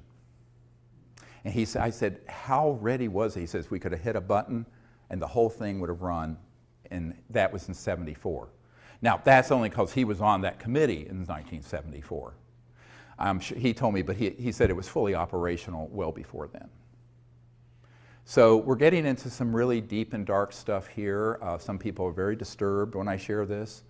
I don't think we have to, it's childhood's end today. You have to go into this with eyes wide open. And so one of my real concerns in putting together all the evidence and information I have on this is that then there are other people who are within the UFO subculture who will take the disclosure moniker and fold it into mutilations and abductions and evil aliens and this and that and the other thing. And I warned about this 10 or 15 years ago. And so it has come to pass. And I am very disturbed by it. It's the one thing that makes me want to shut down all my efforts. Because I don't want to hurt human consciousness more than it's already been injured. My whole purpose is to help us get to a point where we become a peaceful planet that becomes interplanetary and interstellar. Not World War III that's interplanetary. But people who are not very nuanced in their thinking, or as Dr. Richard Haynes at NASA used to say, unselective filters, non-selective filters. They just let anything through and are not discerning, will take information and documents and witnesses and people I have and then fold it in to this other disinformation, and they do not have the discernment because they have not been at meetings with people from Behind Gap and Lockheed and the Cube. The Cube is the big underground facility that Lockheed Martin Skunk Works runs up in the high desert near Edwards Air Force Base. It's the state of the art, where all these things are done. And at Dulce, which does exist. There's a man on my team who worked at Los Alamos National Labs as an engineer, senior guy, who knew a man who got on an underground connector going from Los Alamos to Dulce to work on these projects. Now, if you go to Dulce, there's nothing there because it's accessible only underground.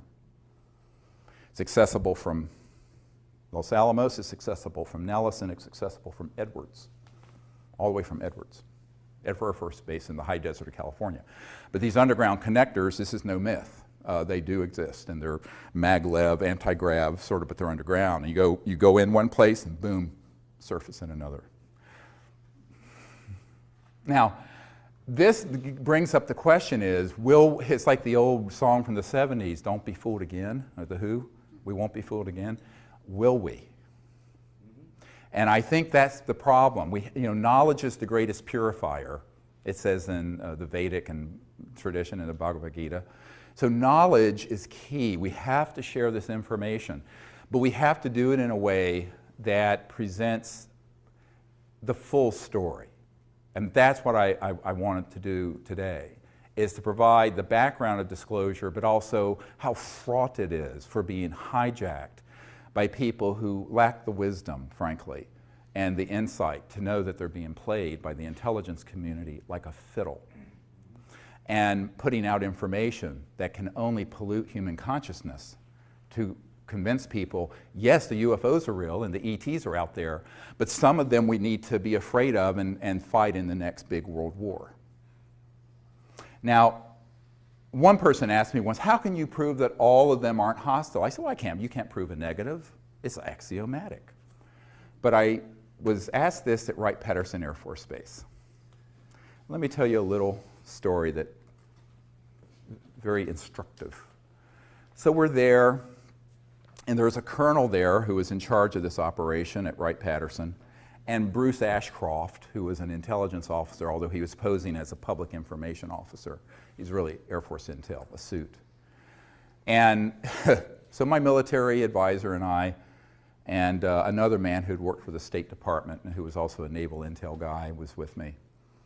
And so I went from the Rockefeller Ranch to Wright-Patterson Air Force Base, to this place where all this stuff from Roswell was originally sent.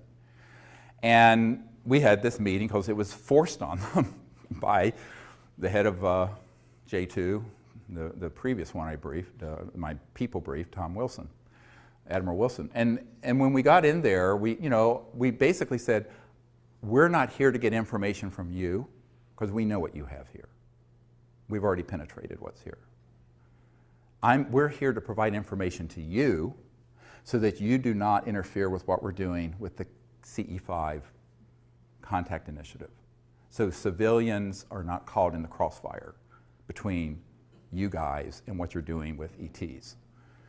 That was the purpose of the meeting, remember. It's very high stakes. The one thing I don't want to do is have a group of people caught in the crossfire. So, not that the ETs would hit them, but our folks might accidentally, and we almost were hit at Mount Shasta a few years ago. Yeah, I'll tell you this story if you want to hear about it during the question and answer. But during this meeting, the colonel finally, at one point, said, well, how do you know that these intelligences from elsewhere aren't a threat to us? I said, well, sir, given the galactically stupid things we have been doing, chasing them, firing at them, developing laser, particle beam, and other weapon systems, and knocking enough of them down that you've been able to reverse engineer them. If they were hostile, and they have interstellar transportation technologies, it would have been point, set, match, over in 1945, about the time we developed the atomic weapon. The fact that you and I are having this conversation and breathing the free air of Earth is abundant testimony to the fact that they are non-hostile, even if they may not be pleased with our stupidity.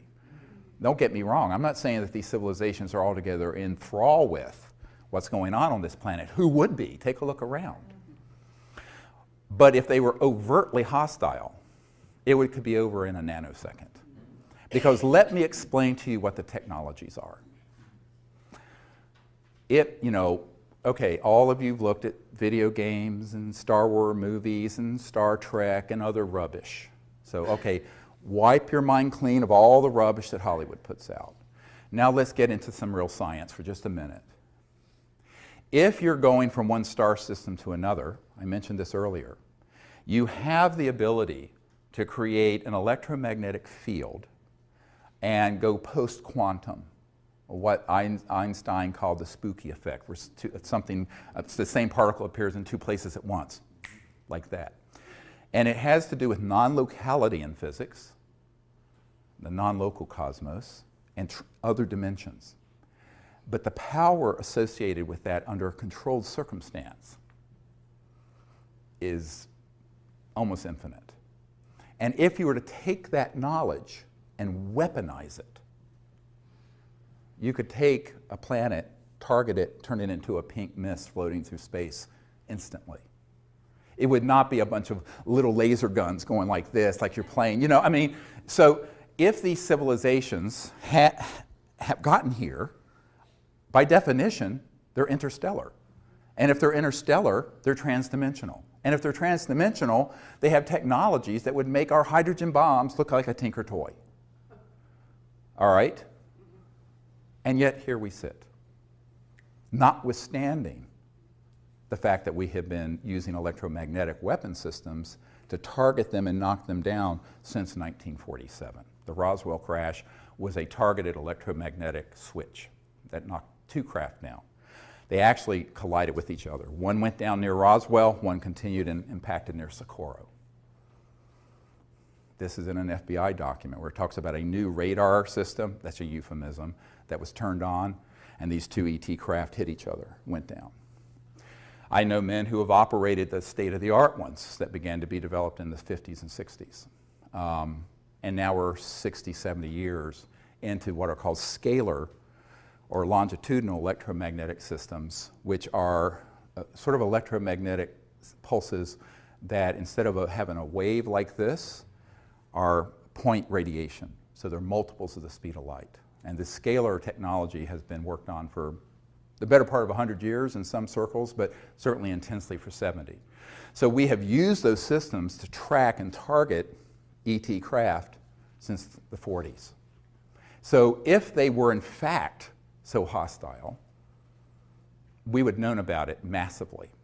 Now, it isn't to say that they may have interests that run counter to the dominant paradigm on Earth. But what's the dominant paradigm on Earth? War. The dominant industry of the world, the number one largest, is war making. And still is in 2015, when we should have had world peace 100 years ago with the League of Nations. So this is a big question. And so they may be viewing us a bit jaundicedly and cautiously. And as one British intelligence officer told me, when we detonated the first atomic bomb, a big red flag went over this planet, and it was like kicking a hornet's nest. They became very concerned that we were reaching very advanced technologies and science that was instantly being weaponized and being used against one another.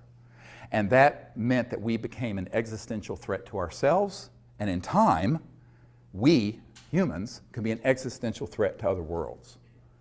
So that's part of the concern, and it's justified concern, because humans don't have a great track record. Now, this is only because the good people of the world, I mean, most people on the planet are not wanting to blow the planet up. I lived in the Middle East for 3 years. Most people, Arab, Israeli, Christian, Jewish, Muslim, they just wanted to educate their kids. And I mean, if you get 10% of sociopaths who want to create trouble, your society's a wreck. And that's what we're dealing with. The good people have allowed the 10% or 5% of sociopaths and psychopaths to run amok, which is what happened with Hitler in Germany. So the good people have to find their courage. And that's our job, your job, my job. So I view this as something all of us have to do It isn't, don't look to the President of the United States, as John Podesta said. And by the way, a little footnote on that, you know, people think his interest in this was recent. It wasn't. After we did the National Press Club event in 2001, he publicly came out in favor of disclosure. This is the senior advisor to the President, Obama. And also, he was chief of staff for a number of years, 4 or 5 years, for Bill Clinton, during which time we were doing all this with this Project Starlight, which has been misnamed the Rockefeller Initiative. It wasn't the Rockefeller's initiative, it was Project Starlight's initiative, frankly. So, but Podesta was always aware that, in a sense, what Truman and then Clinton said about the White House is that it's the crown jewel in the federal penitentiary system. That once someone is in that system, they're so in a box. And when he left the Obama administration recently, he tweeted out, which became this big uproar, about how one of his regrets was not being able to effect UFO disclosure. Now, some people thought it was a bit of a joke, but it wasn't, because there's a press conference in 2002, after we did our 2001 National Press Club event, where he talks about disclosure and needing to end secrecy and release the UFO files and information. But his interest goes back to the Clinton era, before, because he was chief of staff for Clinton when we were doing all this work, prior to what the public knows as the Disclosure Project. Does that make sense? So he was also the POC, the point of contact, for Obama and for the briefing that's here that I provided after Obama was elected. And he assembled the Obama cabinet, did not immediately take a role in the Obama White House, but he put the cabinet together. He was the head of the transition committee between the election and January 20th, when Obama was inaugurated in January 20th of 2009. And there was a man who was doing a course with him at Georgetown Law School, who's an attorney here in town who wants to be anonymous, who said, look, you know, he's very interested in this, and you know, the president, of course, is going to be in the same situation they all are. And so I was asked to put together a briefing, and it went to this man for Podesta and Obama. Because Obama was, you know, looking to John Podesta as sort of his secrecy guru, because he had been a senator from Illinois or someplace for a couple years. He didn't know anything about all this. And he wasn't going to be told by his CIA director, Leon Panetta, because I sent this same thing to Leon Panetta, because he didn't know anything, being CIA director. So that's kind of my role, is to be the bridge between this unacknowledged world and that world when I'm asked to do it. And it continues. So last year, I was, about a year and a half ago, I was in Australia on an island with 120 world leaders. I was asked, the year before that, it was the Director of National Intelligence, who had just retired, who briefed them. And 2 years before, it was Bill and Hillary Clinton. That year, it was my turn in 2013, and I presented all this material to all these people in the world. So I continue to do this, and then my wife and I will send out packages of disclosure stuff to colonels and people in Switzerland and people at Davos, and you know, it's this whole networking thing. By the way, that's where your tuition is going, because these things are very expensive to do, and we have no funding and no staff. Emily and I, just with some volunteers, do all this. Now, one of the things that you have to understand about these leaders in the world is that most of them are just agog when they hear about it. They go, oh, well, I'm Minister of Defense of Australia or whatever, and I've never heard of any of this going on at Pine Gap. And they're not lying. I said, well, no, you wouldn't. So it's sort of an unenviable thing to have to do, because I'm really the deliverer of very bad news. To have to show it to someone that powerful and say, by the way, here's what you don't know that you're being lied to about. But, so we continue to do that, but the big action, and that's sort of a service to people in government, because I view the good people, and there are good people in government, as victims of this secrecy, just like we are. Where they failed is in their constitutional duty to take on that machine. And that's where the courage comes in. And I think that's why we're going to have to view ourselves as the leadership, all of us in this room and the people out in the public who support disclosure. And the next wave of disclosure are going to be two things we're going to talk about after our break in a moment. One is a mass defection program. What am I talking about? We've got a network, tell everyone we know, and find another wave of people who are currently deeply involved in these covert programs who will approach me, and we will massively defect at once. Because even what I'm sitting on, there's probably 10 or 15% that's out in the public domain. Some people I've interviewed have asked me not to release it till they're dead. Fantastic. Okay? So that's the next phase. The other is mass contact. We have got to create teams all over the world that are skilled in the art of the CE5, Close Encounters of Fifth Kind protocols, who go out on a regular basis and create in consciousness, but also in action, the ability for mass contact to happen that's peaceful before this false flag creates the overlay. So it's a race. We're a race against the clock.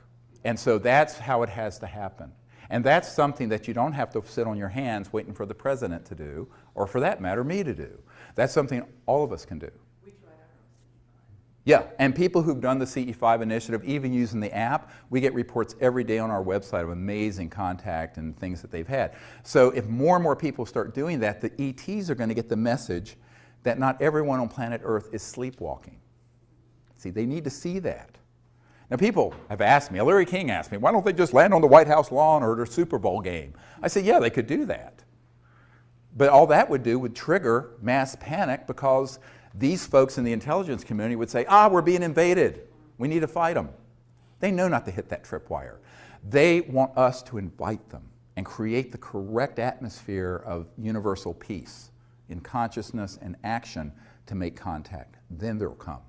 We build it, they'll come. They're here anyway, even when they're invisible, because most of the time they're shifted beyond the speed of light and you can't see them anyway. This is what I'm going to talk about in LA at this workshop I'm doing in Glendale. But I think that's why, if we understand how powerful we each are, not only to find more and more mass defecting witnesses inside Booz Allen Hamilton and inside the CIA and Lockheed Martin and Skunk Works and Dugway Proving Grounds and Nellis Air Force Base and Pine Gap. And I have a whole list of corporations and facilities that I've updated of where these operations are currently going on. And we need to have people in those systems come out. Not trickle out one at a time with no credibility, but en masse, just like the 01 event, but on a larger and deeper level. So that's what I'm calling for now.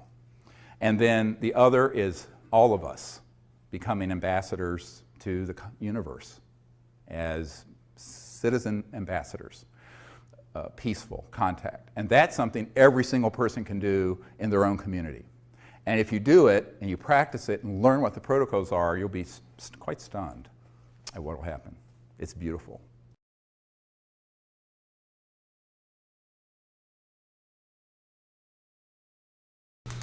How do these groups manage to get money from the, because they get government money, how do they do that since they're working outside the realm of typical government agencies? He asks, how do they get the money from public coffers to run these sort of projects? It's actually a very good example of it is one of our witnesses who worked for SAIC, Science Applications International Corporation, in La Jolla, California, is the headquarters. And this is one of the crown jewels of the contracting entities that deal with this issue. And SAIC deals with many issues, but they sort of have companies within companies within companies. That's the way it's structured. And this particular witness, who's one of the Disclosure Project witnesses, was a woman who had been recruited to work for the company. And she was in a program that basically was a room and a bunch of file cabinets. And what she did, they took in millions of dollars based on a grant and or a proposal for funding research. It went into their office went out the back door of the funds to a black project. And what she and the other people in the office did was gin up reports that would go back to the government and to the auditors that were completely bogus.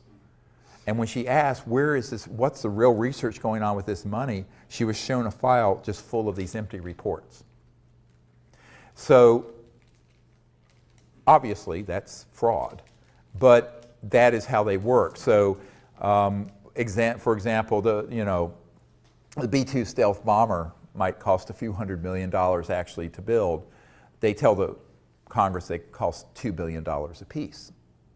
Well, the other missing $1.3 billion goes into the EMGs, the electromagnetogravitics or other unacknowledged special access projects. So this is sort of just the way it is done. And because of the nature of top secret compartmented, top secret TSSCI, top secret special compartmented intelligence, when you get to the unacknowledged level, nobody unless you're in that compartment, you're not going to report anything out to any external person. I don't care who it is. Certainly not the Congressional Budget Office or the auditors at KPMG or whoever it is. They just don't report it out. It'll be reported out on these phony things. And this is why when Rumsfeld said there's $2.3 trillion unaccounted for. I mean, again, this was not a flaming liberal. It's not Abby Hoffman saying this. This is the Secretary of Defense for George W. Bush and Dick Cheney saying this. So if you don't believe me, maybe you'll believe him, and that it's just unaccounted for. But that's how it's done. This one little example, so a lot of it is kind of overbilling and overcharging. You hear about these massive costs, 500% cost overruns, 1,000%. Well, it's not cost overruns per se. Part of it is that it's just going into a black project and being diverted. But not just Department of Defense and CIA. I have people who worked with the first Bush presidency, Bush Sr., who said that they were pulling money out of HUD, Housing and Urban Development, and other agencies. That would be things that were inflated prices that would then be siphoned off into black projects. And that is done routinely. And so, now, there's another way of doing it. I don't know if I should go into this or not. This is this is the dark end of it. Okay, so one of the meetings I had, it was right after we did the meetings in 1997 for members of Congress and for Admiral Wilson at the Pentagon, the J2, head of intelligence joint staff. I had a meeting with a former member of Congress and a senior executive with SAIC at Crystal City here near National Airport at this former congressman's condo. And this congressman had been for many years sort of a consigliere to George Bush Sr. And he said, do you understand how dangerous this group is? I said, yes. He says, but do you understand where a lot of their funding comes from? I said, I have a very good idea. Where are you going with this? And the SAIC executive had recently retired and moved out of the country to France. And both these people asked me not to disclose their names, but this has put me under sodium pentothal. I'm telling you the truth here. They said, well, we use these anti-grav devices, and they launch wee hours of the night from various places, and they move billions, hundreds of billions of dollars worth of clandestine drugs and armaments around the world. And he said there is one group that is involved, it's like a small army, he said, of people of 8,000 men that have been involved in just moving contraband around the world because it's all cash and it's untraceable. And we have killed 2,000 of these men for minor infractions of security. Okay? This is not a conspiracy theory. These were two principals with firsthand knowledge of it, warning me of what this group is really into. So one of the reasons, therefore, fast forward to another problem. If the drug war has been created so that by making it illegal, it not only keeps it criminalized, but it creates a domain where so these super black illegal operations can kind of pluck the low-hanging fruit and have a very large, I'm talking hundreds of billions of dollars of funding by being kind of integrated with these criminal enterprises. Now I'm not in favor of drug use, but I think it should be completely legalized for that reason. And that would just suck all, it won't be. Now, they'll wrap themselves in morality and public health and all this other stuff. They could care less. I mean, any kid, any middle school kid can go to anywhere and get any drug they want in the DC area or even out in Virginia in the rural area I live in. It's so that it creates their own little monopoly, and it does. And this is not a conspiracy theory, because I have met with the principals who were involved in those operations. So that's another source of funding. Now, there's another source of funding. So we have the black budget of the United States government, 100, 200 billion a year. You have this clandestine and very dark criminal enterprise running drugs and armaments. And then you have another source, and that is, I call them the corporate spin-offs. Pieces of junk like this.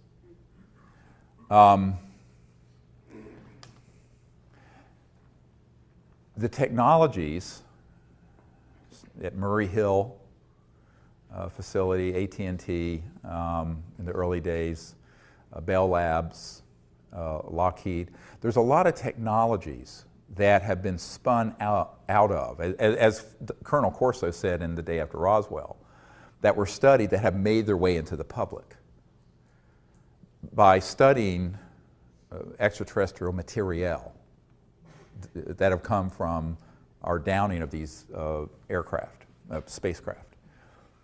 Those end up going first into these unacknowledged projects, but then they get moved into their corporate partners and then get monetized as a product. Fiber optic, integrated circuits, computerization, miniaturization, special material sciences, a lot, night vision technology. A lot of these things came out of those classified projects that were studying ET technologies. Now what they've held back are the energy generation and propulsion systems. But they have monetized and become enormously wealthy through these others that have been monetized. Now, we the taxpayers have paid for that research, but it ends up getting a patent and gets spun out as, look what we invented. Now, most people, and it's interesting that this guy named Thiel, who was one of the co-founders of PayPal, I believe, recently said in an interview with Fareed Zakaria on CNN that there has been no real discoveries and progress technologically in 50 or 60 years. And this was on CNN. It still takes you the same amount of time to go from JFK to Paris now as it did in 1964, 50 years ago. And that basically what we've done is sort of tinker around the edges. Now, I know people, when they hear me say this, the people in Silicon Valley and who think they're high tech with this, I mean, we had telephones 100 and some years ago, so, are just like appalled. I said, yeah, but the internet was developed by DARPA, the Defense Advanced Research Projects Administration. The technologies that are in here were spun out of these covert programs, and then people innovated them. They did innovation and applications, not discovery. So, and if you come up with a fundamental new discovery in science and technology that is really disruptive, i.e. free energy or something like that, it will be confiscated, either under a national security order or if it goes through the patent process through the patent law provisions for seizure. And if not that, they'll just flat out take it and tell you to be quiet or else. So And that's true of people at universities, industry, private inventors, et cetera. I know many, many, many people who've had that happen. Here in Washington, the Federation of American Sciences said, well, look, you know, there have been 5,135 patents that have been seized. Well, the reason for that is that the things they don't want out are things that are true breakthroughs. So if you look at our society, yes, we have an internet and you have an app so you can go find your restaurant you want to find instead of looking through the yellow pages. But it's just the yellow pages is digitized. It's no big deal. We're still running this thing and all the lights in this building off a coal-fired power plant from the 1800s. Your car is the same engine Mercedes had in the 1800s, internal combustion. The jet engines were developed in the 30s, invented. Rockets, 40s. Atomic power, 1945. No real fundamental breakthroughs in science and technology since then. And that's what Thiel was saying. Thiel, the multi-billionaire. And I think it was sort of an astonishing statement for a lot of people, but he was being honest about it. So, but there has been monetization that way, which has created enormous revenue for a lot of these corporations. Yes? What do we have in any of our encounters with medical technology that's been sequestered? You asked the question, what do we have that has come about through some of these research projects and encounters that are medically related? A lot. My understanding is that if the technologies that deal with regenerative capabilities exist, transdimensional, that are sequestered, where you could actually regenerate spinal column or a severed limb and nerves, things of this sort, cancer, other diseases. But the problem is those use technologies that are transdimensional. What do I mean by that? They use subtle energy technologies that aren't just kind of like acupuncture, but I mean that are, you know, electromagnetic systems that are very, very high tech. Almost like in Star Trek where they wave a thing, you know, but that would actually work reliably. But there too, I mean, you're talking about hundreds of billions of dollars in pharmaceutical and conventional medical. There's agribusiness, medi-business, military-industrial complex. A lot of toes would be stepped on. But also, more importantly than that, is that if you open a window into an application that's medical related to these technologies, people are going to see the energy implications of it. And with that, it's goodbye oil. It's goodbye coal. So they've been sequestered for the same reason the energy and propulsion technology. Yes, I understand from men and women I've worked with that there are amazing technologies that relate to medical systems and curative and reparative, regenerative technologies that are trans-dimensional electronic systems that would just blow your mind. Yeah, and so unfortunately, you know, in a sense, our medical system is sort of Stone Age from that point of view. But there is medical information that can help. Yes, there's medical information that can help. And one of the things I've said, there are multiple, look at this whole issue of disclosure. First, there's the basic information, we're not alone in the universe. Then there's the fundamental technology, energy, propulsion. And then there are all the ancillary or associated technologies. You know, medical, environmental abatement. Ken Shoulders, who was a scientist, discovered charged clusters that would, under right conditions, neutralize radioactive material. So you could take all the radioactive waste in the world and neutralize it. This was proven. And the Department of Energy was going to fund the next level of it, and the people in this cabal circled their limousines and said, no, you will not. Because it was pulling energy from this quantum vacuum 0 point to do it. I know the people who were part of that initiative, all of them.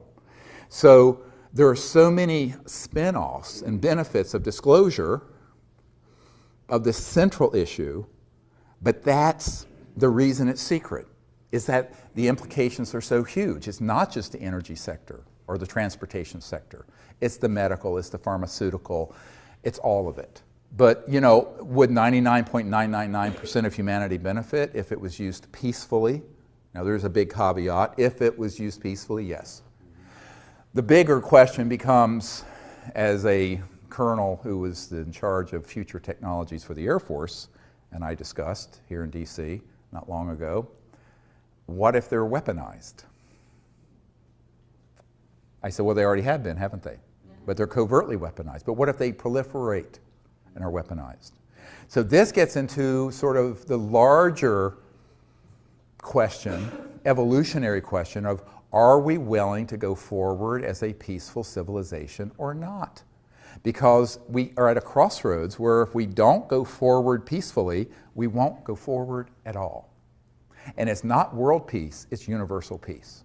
It's interplanetary. So one path leads to, it's like the Hopi line or the Hopi prophecy rock. One line leads to termination and the other one leads forever out into the future, into the stars. We are the last generation to make that decision. We don't have another 100 years. So that's why this is so critical. It's why I left my medical career to work on this, because I came to realize, once I realized what was behind the secrecy, why it's so secret, that it really doesn't matter. I mean, yes, I can save one life at a time in the ER, or maybe 3 or 4 when I'm really busy, but I used to have to run multiple code blues. Code blues when your heart stops. But now we have the responsibility of the earth and all of her children for the next thousands of years in the balance, hanging in the balance. So humans have been trying to make this transition for a very, very long time, and it keeps getting thwarted by, let's say, called special interests, people who are hell-bent on maintaining the status quo of the financial system, the political system, whatever it is. But there has to be, let's say, a nonviolent revolution that has to take place. I'm not a violent person, but I don't think you let these the sociopaths who have another agenda to continue to call the shots as they have for the last 100 years. We have to have the good people step forward. Most people, though, who are nice are too nice. And one thing that I found very early on in 1992, when the head of Army Intelligence threatened me, I said, basically, screw you and the horse you rode in on. You get in my way, you'll be in Leavenworth Federal Penitentiary for the rest of your life, because I've got witnesses and documents that involve you in covert illegal projects back when you were a young officer. And he went, oh. I said, you want to get on the dance floor? Come on. Yeah, I've got a lot of stuff that, but that's, you know, that's ugly, perhaps, but, you know, you're not going to threaten me and get away with it. But I think that most people, here's one of the problems, is that people are either too nice or they don't have the courage. Like so many of the technologies that I know are held by people who are out there that we've met with, who could bring out these technologies. The first time someone comes up to them and goes, boo, they put their tail between their legs and they run. They're not willing to take the risk. Now, you have to be willing to take the risk, including losing your life, or you can't go anywhere with something like this. Or if they know they can put you on the run with the least little threat of defaming you or threatening you or what have you, they know they've got you, because that's what's going to happen. So the currency the only currency that matters, you have to know about this, you have to have the vision of what to do, there has to be a certain fund of knowledge and intellect, is why I'm sharing. But when push comes to shove, how much heart courage do you have? And that's true of these medical technologies, it's true of the basic energy technologies, and it's true of the state of the world. So we have to find our hearts, we have to find our ability to come together so that the good people of the earth prevail over these sociopathic folks who have a eschatological agenda, who love, you know, sort of endless war and have the sort of the crescendo happen with some sort of bizarre, you know, Armageddon type thing. Now, of course, if they keep fooling around, they may get their wishes, because The Earth isn't going to be able to endure 7 billion people living like we do indefinitely. I mean, we have both polar ice caps melting, and the equilibrium of the Earth is becoming, including the magnetic field, increasingly unstable. So this instability is going to increase and not decrease if we stay on the path we're on. It's like the old saying, unless we change directions, we're likely to end up where we're going. Yes, yes, sir. Yeah, regarding disclosure, the issues of free energy technology and such, is this a proper picture? It seems that the direction really of disclosure, looking down the road, is one of greater consciousness. Is that true? Right. Right. That's what you're really looking for. Well, yeah, he's asking, is the big picture about disclosure is greater consciousness. It's not just greater, it's the correct consciousness that can support a peaceful application of this. And also a new way of, as Einstein said, no problem was ever solved by the consciousness that created it. And the problem of endless war and the problem of taking every advance in technology and turn it into a new type of club to hit someone in the head with, this is a big problem. And as this colonel in the Air Force pointed out, these technologies would enable someone in another country to deliver a payload in less than a second from the Middle East to Washington. Think about it. Okay, so all technologies can be weaponized. Now, in covert programs, they already have been. But so on the one hand, we have to acknowledge that there's this secrecy. It needs to be overseen properly. But the disclosure is when the work begins. When this information is fully out there, including the technologies beginning to come out, we're going to have to completely change the way the world thinks and works. Now, it's going to have to be a world of collective security, where if there's anyone, anywhere on the face of the earth, that weaponizes and tries to use these technologies for harm, they are stopped by all means necessary. And I mean all means necessary. Could we do it? Yes. Now, do we already have the means to monitor and enforce that? Yes. Why haven't we? Because they want to subvert world peace by keeping endless war going. Because war, for the recorded history of the human race, has been the central organizing principle of every city, state, and nation. And they don't know what to do. How do you organize people if all of a sudden there's world peace? So, an interplanetary peace. So, I always point out, we don't want to have a unified, peaceful world in order to have interplanetary war. Now, this is the going backwards a big step, not forward. So, but that is the biggest jump in human consciousness we've ever seen. And it is a spiritual and social, psychological issue more deeply than it is a technological or information one. Absolutely, 100%. Yes, sir. There's so many people now worldwide working on zero-point energy. It almost feels like the genie's out of the bottle, and the forces that be cannot possibly contain all of them. What is your view? Are any of them close? Yes, so there's so many people working on zero-point and similar approaches, and the genie's getting out of the bottle. Can they contain all of them, and is anyone close? Yes, they can contain them, and yes, there are people close. In fact, there are people who have them. Let me give you one example. We believe there's a fellow named Rossi in Italy who has a device that generates apparently over unity excess energy and heat. Although no one knows the mechanism of action, he's keeping it a trade secret. Very big and probably fatal error.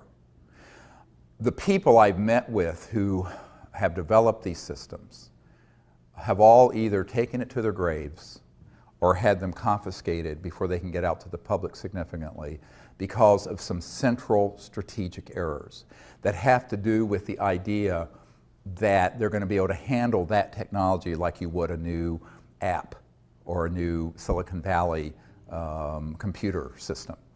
When you're dealing with something like this, it has to be done completely openly, open source, and you have to have millions of people know what's happening in real time. Stan Meyer took his knowledge to the grave. You know, if you look at the workshop I did about a year ago here, is that there have been literally hundreds or maybe thousands of people who have discovered this same effect, and they've all made the same set of predictable errors based on their handling the technology as if it were conventional technology when it is not. And so I would say, yes, there are people out there who are working on it. Some, I believe, have. I have a friend at Stanford University who knows a man at the National Security Agency who confided that they're tracking what Rossi is doing very carefully, which indicates to me where there's smoke, there's fire. If Rossi's listened, heads up. So, but strategically, tactically, and strategically, he's handling it in a way that guarantees failure. Because by keeping it tightly held, coveting, trying to keep it secret, overly concerned with monetizing the technology instead of getting it out, he is going to step into every booby trap that's been set out there. And the chances that it will make its way out to the public is infinitesimally small. And that's not just true of Rossi's technology, but of every other person who has that same idea. Again, it's because the system exists to hoover up, suck up all those technology and sequester them. Now, I just recently learned in the last couple months of a man who was working with a group of investors who was funding a man up in New York at a university, a professor, a physicist, who had discovered how to take just natural gas and burn it so there was 0 carbon and 100% utilization. That technology was going through the second round of funding and was bought out by a division of the Army and black shelved. This is fairly recent. There was another technology he was working on dealing with batteries. And as you know, like Tesla Motors has like 900 pounds of lithium batteries in that car. It's a very inefficient system. We have a Chevy Volt that it runs on our solar farm out in the country. But it's incredibly backward technology. And a group had developed a battery that was, instead of 900 pounds, 100 pounds that would charge in 15 minutes. That would take okay. But it was so radical that Tesla and some of the other groups had put together, I think it was about $1 billion between 2 different groups to acquire it, and British Petroleum came in, bought it for God knows how much, and black shelved it. This is fairly recent. So these are not conspiracy theories. This happens every day. So if you have a technology and you go the conventional investor route, funding route, patent route, intellectual property route, it's DOA, dead on arrival. Now, we've seen this over and over again, going all the way back 100 years. So, you know, the definition of insanity is doing the same thing over and over again, expecting a different result. All right? So what I want to say to these technologists and inventors is that don't keep making the same mistake. But ultimately, the money factor and the greed factor and the power factor, people wanting power and money and da-da-da, they really think they can just like be like the next Facebook guy or the next, you know, Standard Oil, Rockefeller family. That thinking is what ends up being their Achilles heel. Because ultimately, it ain't going to work that way. And someone's going to have more money and power than the next person has, and they're going to buy it out. Or it's going to get sequestered through a national security order. So the only way to do it that I can see is to do it openly, transparently, in real time. Every step of your development is uploaded to the internet, which is my proposal for the energy research and development program we want to do. Well, we don't have the funding to put that together. But if I were just to be put on the advisory board for these new energy researchers, I would say that's the first thing you have to do. The problem is many of them are trying to get funding from people who want to be able to get a return on their investment. So that gets into the question of you have to find people who are true angel investors who want to put the funds in, and they may never see a penny out. But that's very, very hard to do because, you know, it's the golden lamb sort of thing, and that's the real problem. And I think that until we learn that lesson that the last 100 years of experience has given us collectively, we're going to keep making that same mistake. And All I can do is advise. I can't force folks to do it, and we'll see.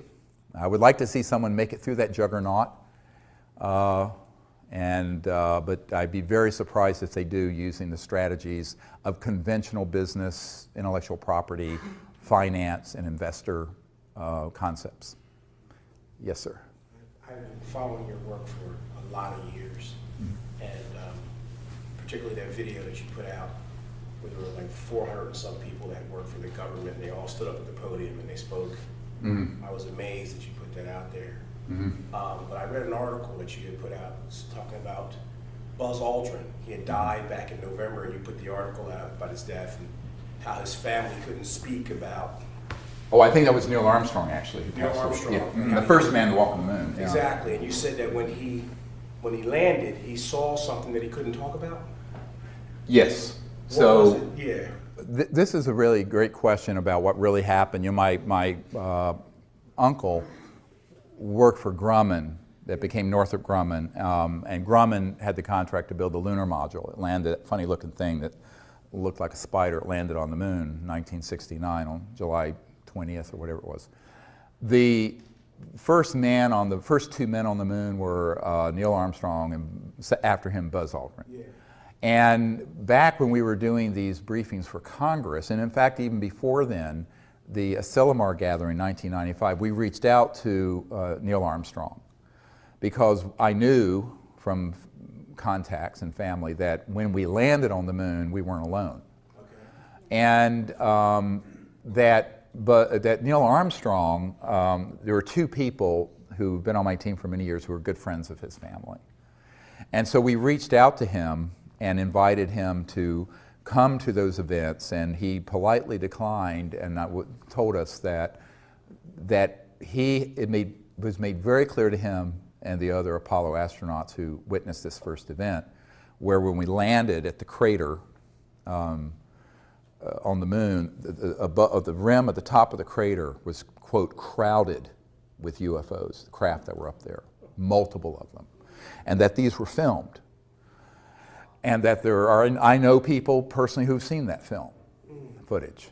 And that's why the film footage that came back to the Earth, and we did go to the moon, but some of the footage, it doesn't make sense because the flag is moving. Now the reason for that, and this is where people say we didn't go to the moon, it was all hoax and filmed in a basement up in New York. The truth is we went, but during the lunar orbiter, going back before the Apollo mission, we actually were circling the Earth taking the first early digital photographs. And as you know from the testimony of Disclosure Project witness Carl Wolf, there were structures on the moon that were artificial. Some were newer and some were very ancient. And so they knew the covert programs, and these images were being downloaded to out here at Langley, not the CIA headquarters, Langley Air Force Base, to a compartmented operation run by the National Security Agency that was then sequestered away from the other NASA scientists. But the people running that project, the deep black people in those projects, knew that it was likely we were going to encounter something not of this world or a UFO when we landed. Therefore, they had filmed some footage that they could splice in if something started happening. So during the live transmission, if something started happening, there's a delay that went through this National Security Agency filter, and they could immediately, instantly put in. And that's why there's a couple frames where the American flag is moving. Well, there's no atmosphere on the moon, okay? Which was the one mistake they made in that whole plan. That's the telltale giveaway. Now, some people have taken that, the conspiracy theorists have said, we didn't even go to the moon. We did go to the moon. But they knew that it was likely there were going to be ETVs, extraterrestrial vehicles up there. And so when they stepped out, of course, you know, and we're approaching actually, before they even landed, they saw them. So they were already with this sort of pre-prepared film that looked very, very good, except for this one error. And so Neil Armstrong and Buzz Aldrin know for a fact. Now, Neil Armstrong said, look, you know, if I were to go forward and talk about what actually happened, I've been told, Neil Armstrong said this to us, that my wife, my children, and my grandchildren would all be killed, that they would take us out somehow, some terrible accident. And he says, I'm not going to talk about it. Now, Buzz Aldrin has just basically, he sort of had a nervous breakdown after this and was actually at an Air Force facility. I know a man that was there with him, and he confided that this is also what happened. I also know Buzz Aldrin's sister, who pulled me aside and says, yes, you're absolutely right, that is what happened, but it's not my job to out Buzz Aldrin on this. If he's ready and he's able and allowed, he will speak about it. But you have to understand, enormous pressure was put on these men never to speak about what actually happened. Can we speculate on whether those ships came from here or from there? And this is the following question: were those ships that were around the moon at that time in 1969 extraterrestrial or man-made reproduction vehicles using anti-gravity? I don't know. It could have been either. But I think probably they weren't ours, only because those folks would not have wanted to risk exposing that they were there with cameras rolling. Okay, because that would have, of course, ended the fact that they have these secret aircraft, a secret space force. They would watch TV and knew that there was a space shuttle. So that's one of the problems. That's, you know, I've thought about it, and the answer is I don't know, but from a logical point of view, I doubt it was ours. Okay. Now, you know, one of the things that Neil Armstrong was overheard saying, and this was reported in Timothy Good's book, Above Top Secret, is that Neil Armstrong stated that we were essentially warned off the moon. That, in other words, these civilizations did not want us going to other moons or planets to colonize them with the consciousness of nationalism and the Cold War. Because remember, the Apollo project was really a proxy for the Cold War. The United States was in a complete panic when Sputnik overtook our space program, the Soviets. And so the race to the moon was part of, and always was part of, the military competition between two huge superpowers, the old Soviet Union and the United States of America.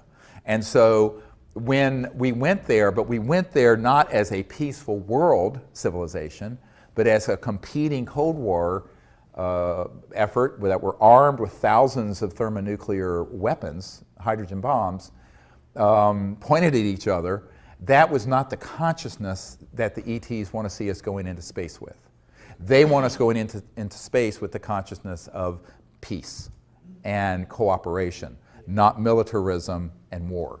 So that's sort of your, let's say if there's an entry ticket to space exploration, that's the main one. And we haven't quite reached that point, have we? So I think that's why Neil Armstrong said, I don't know what was said or done, or what was done by these craft, but he said it made it very clear that they weren't real happy that we were going there in this way. And that's, in my opinion, why we wound down the space program to the moon.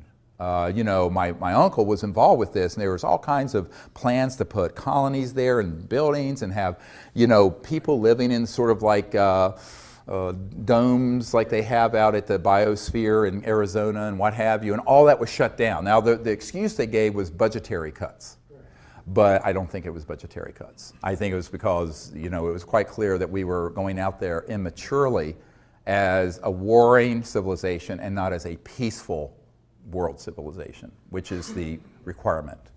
Yes, ma'am. But Kennedy had talked to the Soviets about going jointly. Was that a peaceful thing together, or what prompted him? What did he know, or what was behind his question? Because he took a lot of flack. Yeah, Kennedy did want to do an international, from the beginning, space program. And, you know, when he was assassinated, Khrushchev wept and stated, now we will not have world peace. Because Kennedy, and actually Bobby Kennedy said this, Bobby Kennedy Jr., who I've met, said this recently on a CNN interview, is that his intent was, in his second term, to get completely out of Vietnam, to do a cooperative, and to make total peace with the Soviet Union. Now, of course, there goes $1 trillion in military industrial intelligence spending. And they were not happy about that. He was also going to disclose this UFO issue. And I think there were a number of reasons why, you know, he was just not willing to succumb to their view of how the world needed to progress with endless conflict. And that's why there was no second term of Jack Kennedy, in my opinion. Now, from what I know, and this is also somewhat corroborated, although in a bit of a titillating way, with the document I got from the National Security Agency contact I have. That's the Marilyn Monroe document. And in the Marilyn Monroe document, it's a top secret document that was handed off to me, never declassified, authenticated by a man who used to be General Odom, O-D-O-M's right-hand guy, who was National Security Agency head for years. And in this document, it was a wiretap summary that the CIA wiretapping a bunch of people, but mainly Marilyn Monroe, who, as you know, had an affair with Jack Kennedy and also with Bobby Kennedy. And they knew it was becoming too public, and so in 1962 or whenever it was, they cut that off. And she was furious, so she was calling up Bobby Kennedy, this Attorney General, and an art dealer named Rothberg in New York, and other people, saying that she was going to hold a news conference to tell Jack Kennedy, to tell the world what Jack Kennedy had told her about, quote, objects from outer space that were recovered in New Mexico in the 40s, clear reference to Roswell, as well as some other matters. That wiretap summary is dated the day before they found her dead. Now, when I brought this up to, there was a famous actor and singer named Burl Ives, who used to be on our executive committee, and he was friends with Marilyn Monroe and Elizabeth Taylor. And Burl Ives, when I showed this document to him, he says, he just held his head. He says, we all know Marilyn was killed and that it wasn't an overdose. We didn't know why. And he was a 33rd degree Mason. Burl Ives was. He has a room in this building next door, the big 33rd degree Masonic temple next door. And I said, yeah, well, Marilyn didn't know what kind of big toes and big gorillas she was stepping on. But of course, the whole world would have covered that press conference. It would have been sensational. And so Marilyn Monroe almost certainly was assassinated because she was going way too far off the reservation. And this document has the proper project code names and code numbers for that era. Project Moondust, Project 46, some of these key project code names and code numbers for the early 60s. I have that document. It's in my first book. It's there for anyone to read. It's explosive, and it's dispositive, actually. But unfortunately for Marilyn Monroe, you know, she didn't realize that this was non-trivial.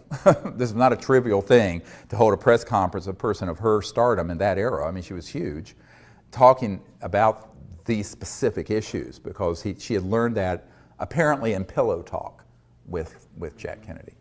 And so it cost her her life in order to keep that quiet. Yes, sir. Well, I was wondering, the organization, this invisible organization that more or less runs the whole thing, if you were going to put a face on it, or an organization, do they hold regular meetings, or how do they operate? They have to do some kind of thing right now. Very good question he's asking. You know, this group, Magic Control, the Majority Committee, Joint Intelligence Committee is what it is called. That's where MAGIC comes from, M-A-J-I-C. They do have meetings. It's actually transnational. There are people from other countries involved with it, not just U.S. Always has been transnational. The U.S. is key because it's the economic and technological powerhouse, but Great Britain is also very important in all this. And you know, there are various people who have been on the senior committee, such as Admiral Bobby Ray Inman, I know for a fact. He was the head of the National Security Agency. Prior to that, he was Deputy Director CIA. And then he became a board member of Science Applications International Corporation. So I know a number of the people. I met with some of the people who were on this group, including people who are deep cover in the CIA and elsewhere, and former members of Congress and other SAIC executives I've met with. But, you know, it's also very compartmented. So in other words, you may have 200 or 300 people on this, in this group that are the sort of committee, but even within that, it's a pyramid, and there's compartments within it. Not all of them know everything going on. It's not like it's an all-access pass. And some have gone rogue, splintered off and kind of gone rogue, even within the rogue, rogues of the rogue, if you get my drift, which is why it's so dangerous. You know, I could draw a whole diagram of it, but you can kind of imagine some of the key people. You know, more recently, General Michael Hayden has been involved with that committee, who had been NSA head and CIA director. So some of these people are known in the public, most aren't. And what I would say is that a lot of the folks who are in the corporate contracting world, what's called WFO, work for others, contracting are key to this. I remember years ago, right before I was going to have the meeting with the Clinton CIA director, I was in Arizona at the Wrigley Mansion, the Wrigley chewing gum people, but it had been bought by Jordy Hormel of the Hormel Meat Company. And there was a man who was a member of this MAGIC, this MJ12, they used to call it, group. And he asked me to come to the mansion late at night, 10, 11 o'clock at night. I went there, and it was Jordy Hormel was nowhere around. They were just using the facility. And this was a high-tech digital guy, and who actually moves around in the UFO subculture. And we were at this table. It looked like a big conference table, and all these suits were there and people. And they were basically, you know, telling me that I was barking up the wrong tree, meeting with the CIA director. And this man pulled me aside, and he said to me, the CIA director and president doesn't know about this, and they're not going to know anything about it. If you want to know about what's really going on, come talk to people like us. And it was a whole room full of folks like that. Spooky. And then it was interesting because, you know, a couple years before, the former head of Army Intelligence had offered me $2 billion if I would stop doing what I was doing, close my operation, and join his group. He had a $2 billion slush fund out of Eastern Europe. And I said, no, thank you. And that was when $1 billion was a lot of money. And when I refused, and he went to my wife, tried to convince my wife that I should do this. But this was 2 years later, and this guy said, you know what? And this is how they operate. We checked you out. You're a doctor. You have really good credit.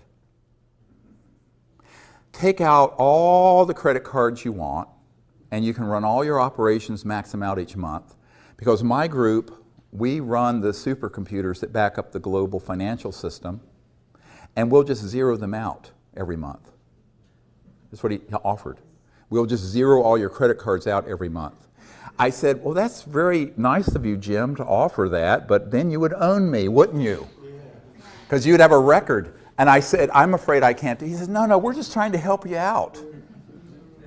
You see how this works. That was in 1994, 93, and then 94. So they, I've, over the years had multiple of these sort of approaches, which is quite bizarre. And you couldn't make this stuff up. If you put it in a movie, people would think it was fictitious. But it is how they operate. So the corporate and contracting end is really a lot of where the action is with these large corporations and their compartmented groups. And then within certain agencies, there are select folks who are on this committee. So it's not all one thing, but they do have meetings and you know, it's evolved over the years. My understanding, I was told this some years ago, that about 70% of that group favors what I'm proposing. But the other 30% who are the really violent ones are opposed. And they don't mind killing one of their own, like Bill Colby. Bill Colby was in this group. He defected, but he did it alone. And he was going to make a run at the crown jewel of what they were keeping secret, and that's the energy technologies. And that, as I mentioned, that week they found him floating down the Potomac River. So, and I think that was in 95 or 96, but you know, I think this is why, you know, I've had some very tragic things happen in my life, if you read between the lines, and that's why I decided I had to find other ways of doing this where we don't increase this body count. Yeah. Yes. Okay, first thing, sorry about my terrible accent. No, you're fine. Okay, so this is an important and personal question for you. How the ET choose you and how they decide you are the right person for making contact. And if that happened and they contact you after that, what to do? She's asking how the ETs choose, not me, but you, a person in general, to make contact. I think that there's a saying that's been, I think, inappropriately translated. Many are called, but few are chosen. I think it really is supposed to say, many are called, but few choose to answer the call. And so I think that there have been knocking on our front door and our back door and our side door for a very long time, these civilizations. What they're waiting for are people who will approach them without fear and prejudice, without violence, who understand a little bit of their reality, who will educate themselves a little bit about what it means to be interstellar. And to be interstellar means to be in an extraordinarily high state of consciousness, personally, but also your technologies are interfacing with consciousness. And so that's why, you know, if you approach it with an ethical and moral intent of a pure heart, peaceful purpose, no fear, no prejudice, but also have prepared yourself for, shall we say, the unusual, even strange or bizarre ways that they may interface with you, so you're not afraid when they do, then they will. But they expect a certain level of you being educated and prepared. And then they will. And I don't think it's, you know, I've always said, I don't think I'm special. I don't think anyone is disabled from being able to make contact. I think it's them willing to go through the process of training and education, but more importantly, what is the purity of your heart and intent? You know, it can't just be because you want to see a UFO and be entertained, like dolphins at SeaWorld. It has to be for a sincere purpose to be a liaison between humanity and their culture. And if there's that purity of intent, then I think you'll be astonished. But there's also the preparation that has to happen. The reason for that is, if you read the last book that we put out about extraterrestrial, the Countdown to Transformation, extraterrestrial contact, Countdown to Transformation, and you read the accounts our senior team has had going around the world, some of it's very strange stuff. Like we have a team up in New York where there are these two wonderful ladies, and Diane and her wife, Marilyn, when they first read my book, Hidden Truth, Forbidden Knowledge, had their cell phone accessed when, I forget which one, was at the dentist office. And all of a sudden, this sphere appeared on her phone, and the C-SETI tones, those tones we use, started playing over the speaker system of the entire dentist office and over her phone. And this happened multiple times until she came to the Outer Banks of North Carolina and got trained and just had amazing contact. But it was very strange stuff. And in fact, the dentist came out and said, "What's that weird music?" And it sounds like something from outer space. And it was all coming through. I think it was Marilyn's phone. I'm not sure. Or Diane's. It was Diane, yeah. So there's all kinds of ways where they will sort of initiate you and test you to see if you're ready for, most people live in a very 3D, almost teleologic, very in a box world. But if you're interstellar, you're not living in that world. You're living in the world of higher dimensions, higher consciousness, energy fields that are completely beyond the speed of light. And so when those come into 3D, it can be very unusual. And so preparing yourself for contact involves understanding where mind and consciousness and thought and electromagnetic systems and all this phenomenon come together. There's a nexus where they come together. And that's why the development of higher states of consciousness in the meditative state is the foundation of the whole Close Encounters of the Fifth Kind initiative. It's very controversial amongst the nuts and bolts crowd in the UFO subculture. I said, yes, but you're not dealing with civilizations using a piece of junk like this. They're not communicating using the speed of light. Because if they're from the Andromeda Galaxy, which one of the ETs that came at Joshua Tree told us he was from the Andromeda Galaxy. And we have a photo of it. It's on our website. Go look at it. This is 2.5 million light years from Earth. At the speed of light, it would take 5 million years to get a signal from there to here and back. 5 million years. Homo sapiens haven't been on Earth for 5 million years. So now that means that they're using technologies that are transdimensional, going beyond the speed of light, and which also, it so happens, interface with thought forms, energy fields that are in the realm of the thought. What used to be relegated to the mystics, but now is something we have to accept as the real science of the future. And so this is where the science of consciousness and the science of transdimensional and interstellar technologies are going to have to come together, which is actually my first great love. This is actually what got me involved in all this, because before I was a medical doctor, I'd had a near-death experience, and I had this, even though I was raised an atheist, I had this experience of the unbounded being, and it was beautiful. It was a God consciousness experience, for lack of a better word.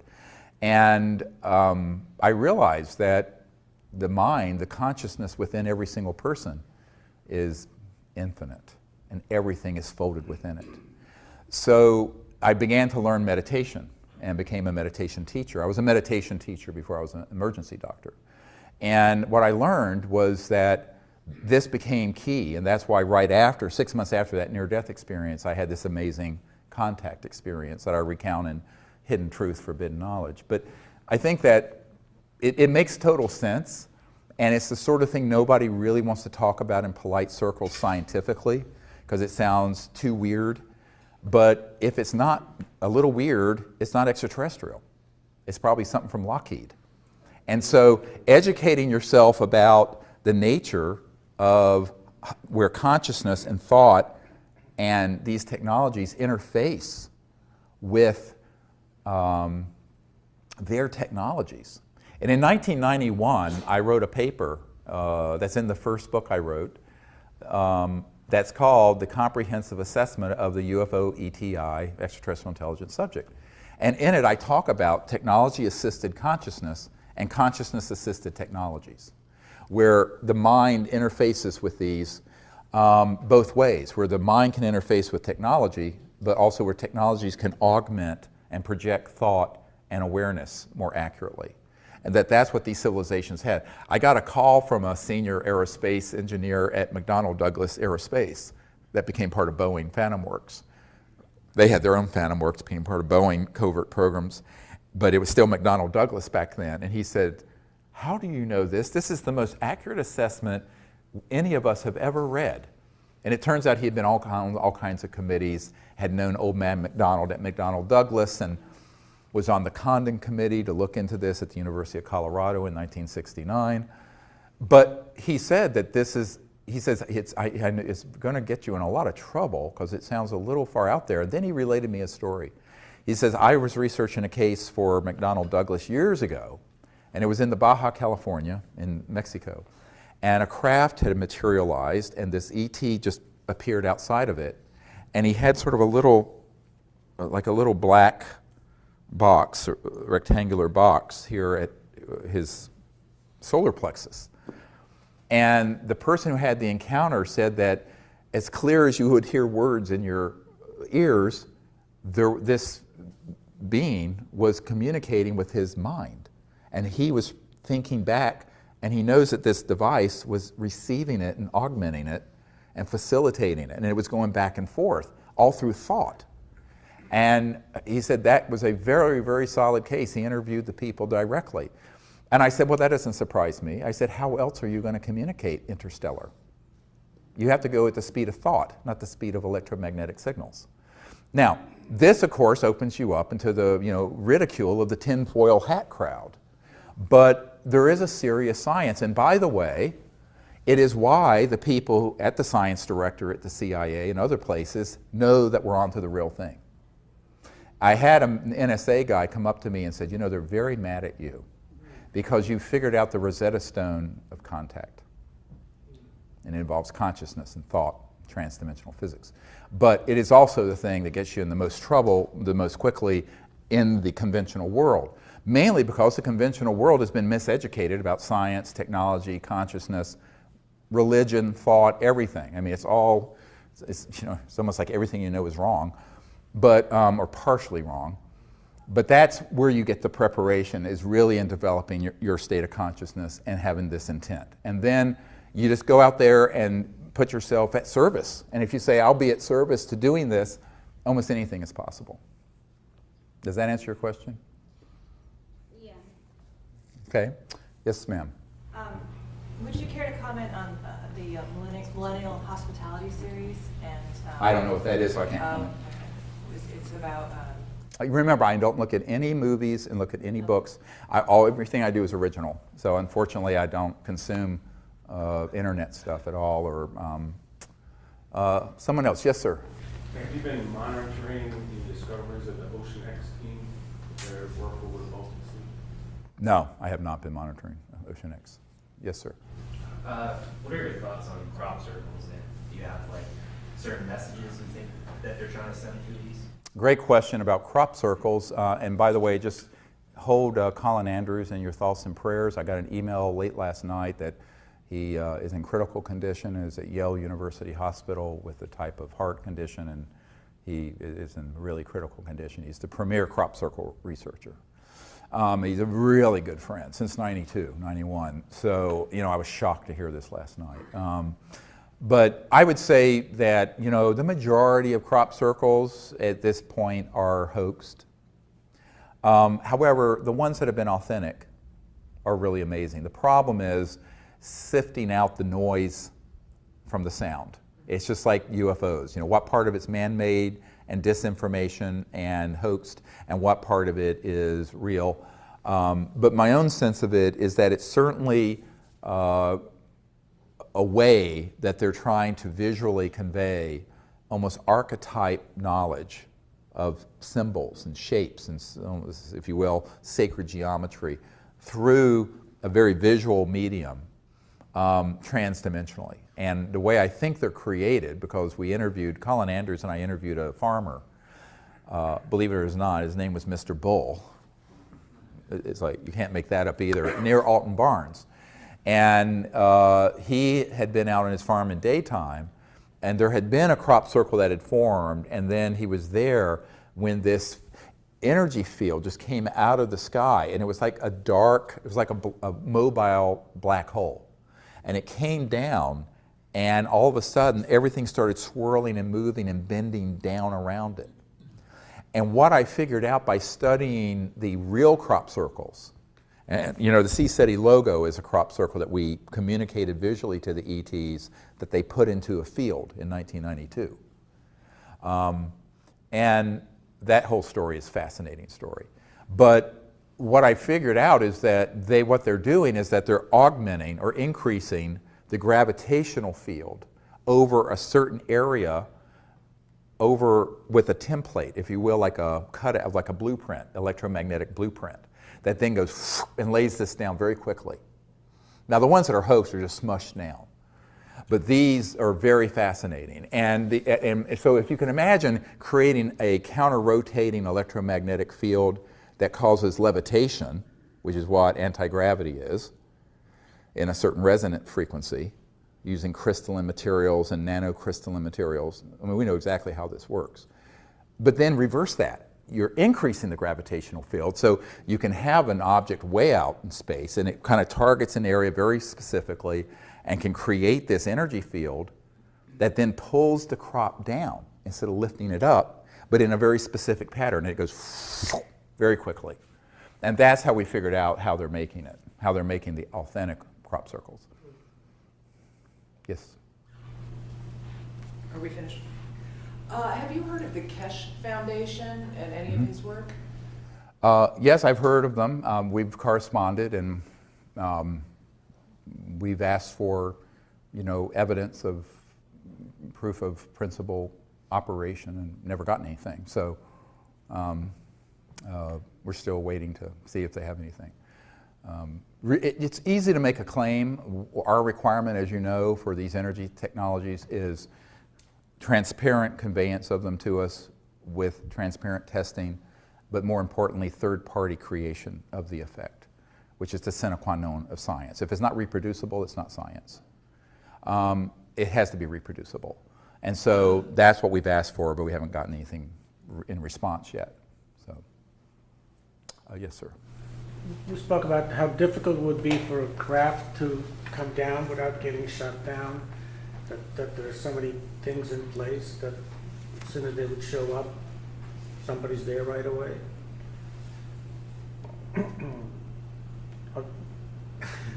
Is there a question? Oh, yes. Well, he's asking about this whole issue of when you're setting up a CE5 or wanting to invite ETs to come into an area, what kind of things might interfere. And the problem is that in the last 60 years, we've gone from, or 70 years since Roswell, we've gone from fairly primitive electromagnetic targeting to very sophisticated ones that are space-based and on aircraft. And these have been used. Now, we were at Mount Shasta a few years ago when we were doing CE5, and there was this really not fully materialized craft. It was like a sphere of pure white energy, light, visible. Everyone saw, 30 people, 40 people. And it was floating towards us out of Mount Shasta, about 12,000 feet elevation. And we were at about 7,000, so probably about 5,000 AGL, above ground level. And it was coming towards us. And there was a very high altitude, it seemed like it was a 747, especially equipped, and a burst of energy came out of this aircraft. And at that instant, this partially in this dimension craft vanished, and this energy field, it was invisible, but came in about 200 yards in front of us into the woods and crashed through the woods, ripping the tree limbs off in the trees, and actually impacted the earth and went boom, and then boom, boom, boom. It for 15 seconds shook the earth. And I thought we were expecting to see a mushroom cloud. Nothing. It was just a directed energy weapon. And that was one of the few times where I was really scared for my group. And I thought, my God, we're all going to get killed. And everyone there saw this. And that's when, a few things like that happen, and that's why one of our protocols is always let the ETs know, don't do anything too risky, because we don't want you or us to get caught in the crossfire. This is why we initially started these briefings with the military to ask that we have them deconflict their operations with ours, but they didn't listen because the operations that want to interfere. Now, why would that happen? They don't want CE5 events to go so far that it results in a massive, open, dispositive event that can't be ambiguous. And that's why it tends to be quick, strange. Now, can that change? Yes, perhaps. But people have asked me, why don't you go to the Amazon? Or I don't think it matters. because the weapon systems I've been briefed on are geospatial. They can be moved, and there can be on what look like satellites or aircraft that can be anywhere in the world. So I think that that's why, as the head of this, I mean, there are thousands of people doing the CE5 initiative. I always tell people the biggest liability is if I'm there. So do it without me. Because they don't have enough assets to keep track of thousands of teams, but they can keep track of where I am. So, but when this happened, it made me realize that they had some new things that were quite amazing. But luckily, this particular ET object wasn't fully in this dimension. It was almost like a plasma energy that was floating towards us from way up in Mount Shasta, came out of the mountain. And we have actually some great videotapes of those objects coming out of the mountain, but this one was actually coming towards us when this object fired. And so that's why I always ask the ETs, you know, come, but don't do anything that is too risky for you or us. Do it only if it's safe and appropriate for this time and place. And, you know, I don't think that this is a huge problem for local contact teams that have 4 or 5 people scattered around, because, I mean, this group is large, but it's not omniscient and omnipresent. But when I'm doing something and it's obviously been announced and we're there with a whole group of trainees, it's certainly going to be monitored. So that's why I tell people that it's great as a training event. We have amazing sightings and events happen. But, I mean, the good news is I'm there. The bad news is I'm there. I mean, being quite honest with you. Yes, sir. And how would you, the contacts that you have, the communications that you have, how would you characterize them? Do they break down into, do you communicate about the same things or the same general things each time, or is it just all over the place? He's asking, you know, how the communications kind of break down into different types of communications and information. It actually is different with every group. And every time we go out, there's something new that happens I've never seen. And I've been doing this for 25 years. So if you read the book, Extraterrestrial Contact, Countdown to Transformation, what you'll see in that book is that there are literally thousands of different phenomena that happen and have happened over the years. And it runs the gamut to fully materialized objects that appear right over us, and people getting remote viewed information consciously, to, we were sitting one time out in Orange County, and sitting right in front of all of us, I was doing just a weekend thing, there was a voice that started talking right in front of us in thin air. Is there a consistent message, though? It depends on the group. And the message, obviously, is that they're very happy we're doing this, and it's always a welcoming sort of a feeling. But sometimes there is very specific information, and it just depends on the setting. When this ET I call Bijou, who appeared at Joshua Tree, the one that looks like this luminous figure floating outside the circle, it was a very specific welcome from a group of people. Now, the way that was preceded was that we were in our circle up in the Joshua Tree National Park, and we were at a break, and I'd walked out east of the circle out into the desert, and I was with a group of people on my team, and suddenly there was like a sphere that fully materialized right beside me and walked with me. And I said, oh, they're here.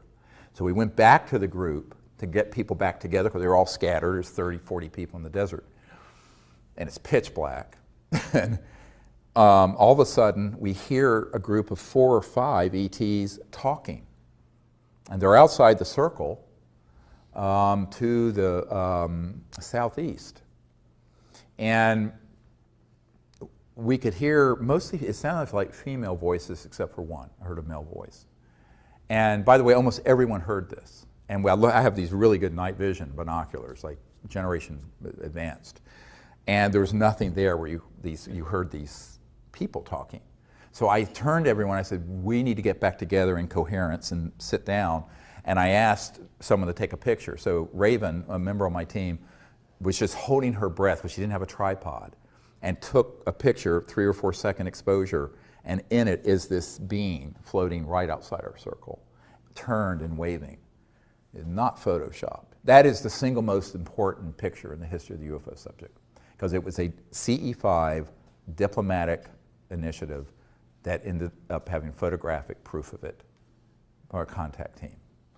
So it's been roundly missed by most people. It is the single most important piece of evidence in the last 100 years that I know of. So anyway, it was beautiful. And then we went into this meditative state, and there were all kinds of information that we started getting. All our electronic, we have these magnetometers, magnetic field meters, and radar detectors, and other high-tech stuff, all started talking. And it went on for about 2 hours. It was amazing. And so figuring out what they're actually communicating is an art of, someone would say, is it telepathic? I said, no, it's sensing. So you go into a deep state, and you can actually get specific information about where they're from, why they're there. But it's very different each time. You know, we're going to be up in Joshua Tree in a couple weeks, and then in the Rocky Mountains in June. And we may do something in Portugal, you know, this fall, and some other things this summer. I don't know. But I'd like to go to Portugal and do it. We'll see. We're looking for a good place to do it. But yeah, it's a beautiful experience. And what I tell people is that, you know, it's almost universally where they're wanting to do sort of a cultural exchange. They're wanting to see how you are. And then a lot of times they will show you visually their planet or their houses or their culture. It's really quite beautiful. You know, people who have never had experiences like that will have these breakthrough events, and it just blows their minds. The other thing is that sound can also be seen at a certain resonant frequency. So one time we were up at Mount Shasta, a different time, and we were sitting in the National Forest, and there was a tone that came out of, it was a multi-directional tone that just emerged out of the air. And everyone, we were in our meditative state, and everyone saw what looked like a gunmetal gray or pearlish gray sphere that moved through the circle like a string of pearls. So the sound created the form, which is very Vedic if you understand the Vedas, name and form, sound and form.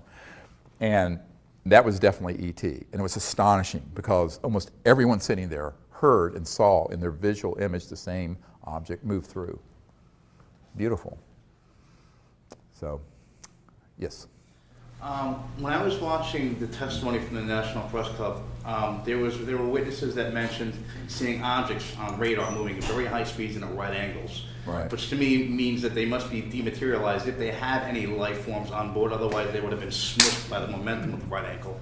Does that have any implications in terms of like the soul that might be in a person? Because how can a being dematerialize and then come back? Well, he's asking a question about objects that are moving like at 100,000 miles an hour or 20,000 miles an hour, make a right turn. Actually, they do not have to be dematerialized. What they do is that they can create, if you will, an energy field around the craft that is kind of like controlled for one gravity. And so even if and it moves with the object. So this is field propulsion, all right? So it can be moving at 100,000 or 200,000 miles an hour and stop or make a right-hand turn. Now, if you were in a jet aircraft, your brains would be coming out of your nose, literally. I mean, it would kill you. But if you have the ability to control what's called gravity control and mass control, and remember, it's a misnomer to say anti-gravity. It's actually, if you will, a mass attenuation, the reduction of mass. So using certain resonant frequencies electromagnetically, you can cause an object to become lighter and then completely massless. Now, at the point that it's massless, it's out of this dimension. But it can be 99% massless, and you will see some aspect of it. You see what I'm saying? And this has to do with spin theory in physics and altering the angular momentum of the atoms and subatomic particles. I'm not going to go into the arcana of this because people will be bored. But you know, we understand how this works. But basically the whole craft and everyone on it is, and around this object, is a field that's created. So that's how it can move. And they can still be fully materialized and move. Now, it may also be that they're not materialized and all you're seeing is sort of energy form or a plasma effect, such as when Stoney Campbell, who was an Air Force security officer at the Air Force Base in Oklahoma back in the 60s, and there was a cobalt blue sort of a chevron or triangular craft that came over the hot nuclear armed aircraft that we had there. And he and the other security guards could see it, but it wasn't solid. It literally could go straight through the aircraft. But it was enough in this dimension that it set off all the alarms. So all the pilots had to go into the hot area and take off. This is in the disclosure book and in the material. So, but in that case, they were like, what are we seeing? It was almost like an apparition. Because what they were doing, they were checking out our nuclear weapons, but in a form that wasn't fully solid. And to understand that, you have to begin to understand how you can sort of change mass to where it crosses over into just energy, pure energy, which all mass really is pure energy, but that's all that's left and represented, and then tweak it a little more, and it's invisible. It's still there, and all you may do is pick up an electromagnetic signal, which is why learning how to make contact and how the phenomenon comes, it's really useful to come on one of these expeditions that I run. Do you know if it's a semi-transitional thing that we're seeing, like maybe it's like semi-transdimensional versus dematerialized? Like, how do we know which really is what's happening when you see just that glow, but it may not be there? We just see the light that's being emitted from the object, but right. Maybe it's not physical. Is it dematerialized, or is it like transitioning between dimensions? Do we know? Yes, we do know. He's asking, how do you know if it's dematerialized? If it's really completely out of this dimension, you're not going to see it. You may remote view it, and there may be an electromagnetic field effect, but visually you're not going to see it. Remember, your eyes only see a very limited spectrum. If you are seeing it, and it may be only transiently, it may only be like a heat wave effect, and you see this thing shimmering, and it comes in and out of this dimension. What it's doing, it's phasing in and out. And it can, at that point, fully materialize in an instant, fully dematerialize in an instant. And this is actually what Corso described. It wasn't in his book, but I mean, I saw it in his papers when I went to his house. He had a stack of papers this big. And Colonel Corso had this encounter at White Sands where this craft materialized in broad daylight, and then it would dematerialize. And when it was dematerialized, there was this, it looked like a heat wave, like a mirage in the desert, and then in the shape of the ship.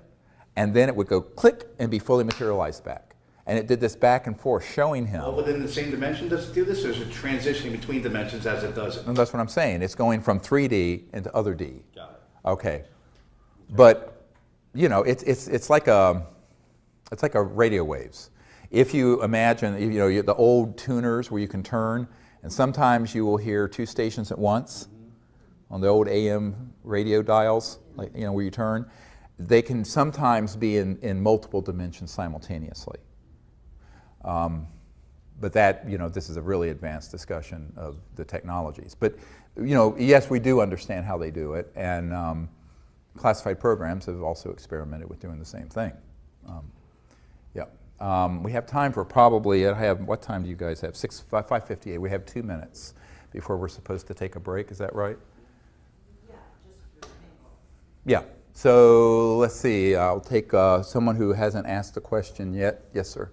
I think it was in Countdown to Transformation that you would relate the story about how you met the ET you named Kindness. Yeah. And I believe you were introduced to her by Shari. Yeah, the night Sherry Adamak passed away is when I was introduced to this ET I call Kindness. Yes.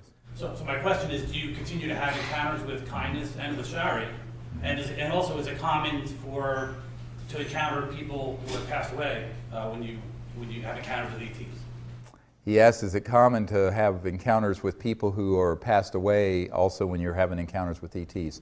I don't know if it's common, but it does happen. And remember, if you go beyond the speed of light, what I call the crossing point of light, you go into energy fields that begin to approximate what the mystics used to call the astral, which is closely approximated to, if you will, the afterlife.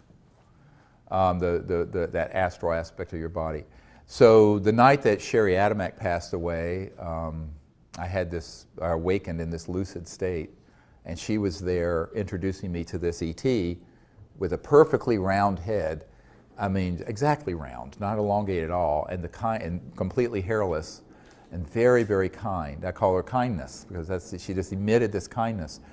And in almost every expedition under the stars we've had since 1998, she has shown up in what looks like sometimes it's cobalt blue and sometimes it's diamond blue-white ship.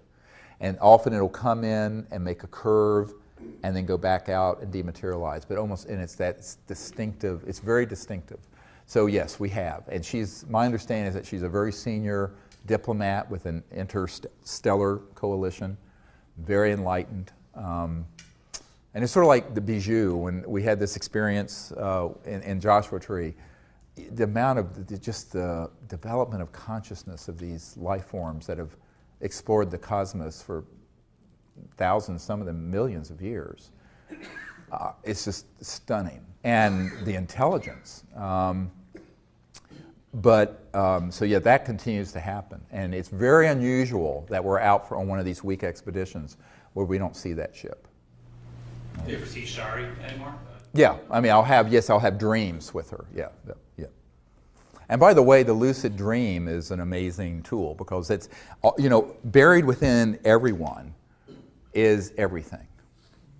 The entire, it's like this old saying from the Sufi, I think it's Sufi tradition, thinkest thyself a puny form when within thee the universe is folded.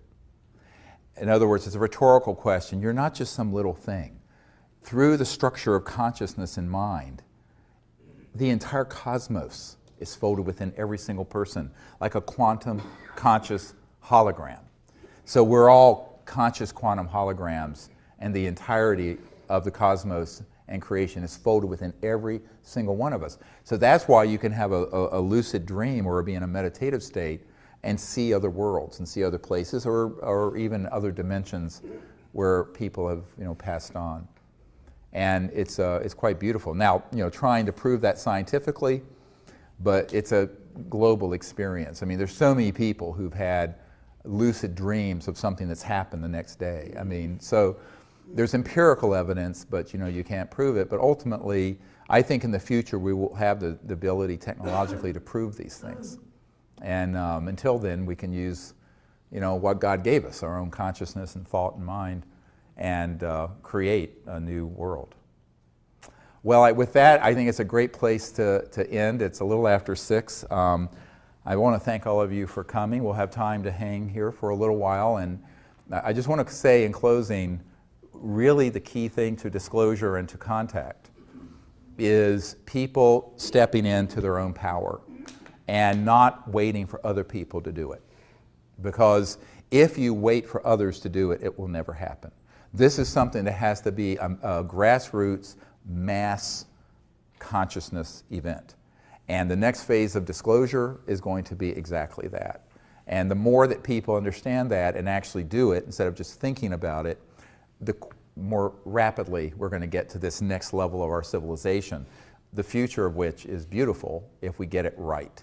Because it's a future of free energy, abundance and unbelievable prosperity on this planet, peace, universal peace, and interstellar travel. That is what, we're right at the point of being able to create that reality. And that is the future for Earth and humanity if we choose to make it that. But it isn't going to happen by people sitting doing nothing. It's going to happen because you actually, kind of walk that talk and make it happen. And so empowerment of yourself and learning to do this, and also helping us identify the people who can be this next wave of disclosure witnesses. But just by sharing the disclosure book and the videos of what we've already put together with people, people will come up to you and say, oh, well, I know someone who was in the Navy, who was on a ship that had this, or someone who's worked for Lockheed Martin at the Cube in Edwards. We need to get a whole new wave of people to come forward that will just end forever the question of the secrecy. But that's only the beginning of the work, because the real work is then after that, where we have to find a way of creating a world on this planet that is worthy of becoming part of an interstellar family of planets, which means a peaceful civilization. Well, thank you very much for coming. I appreciate it.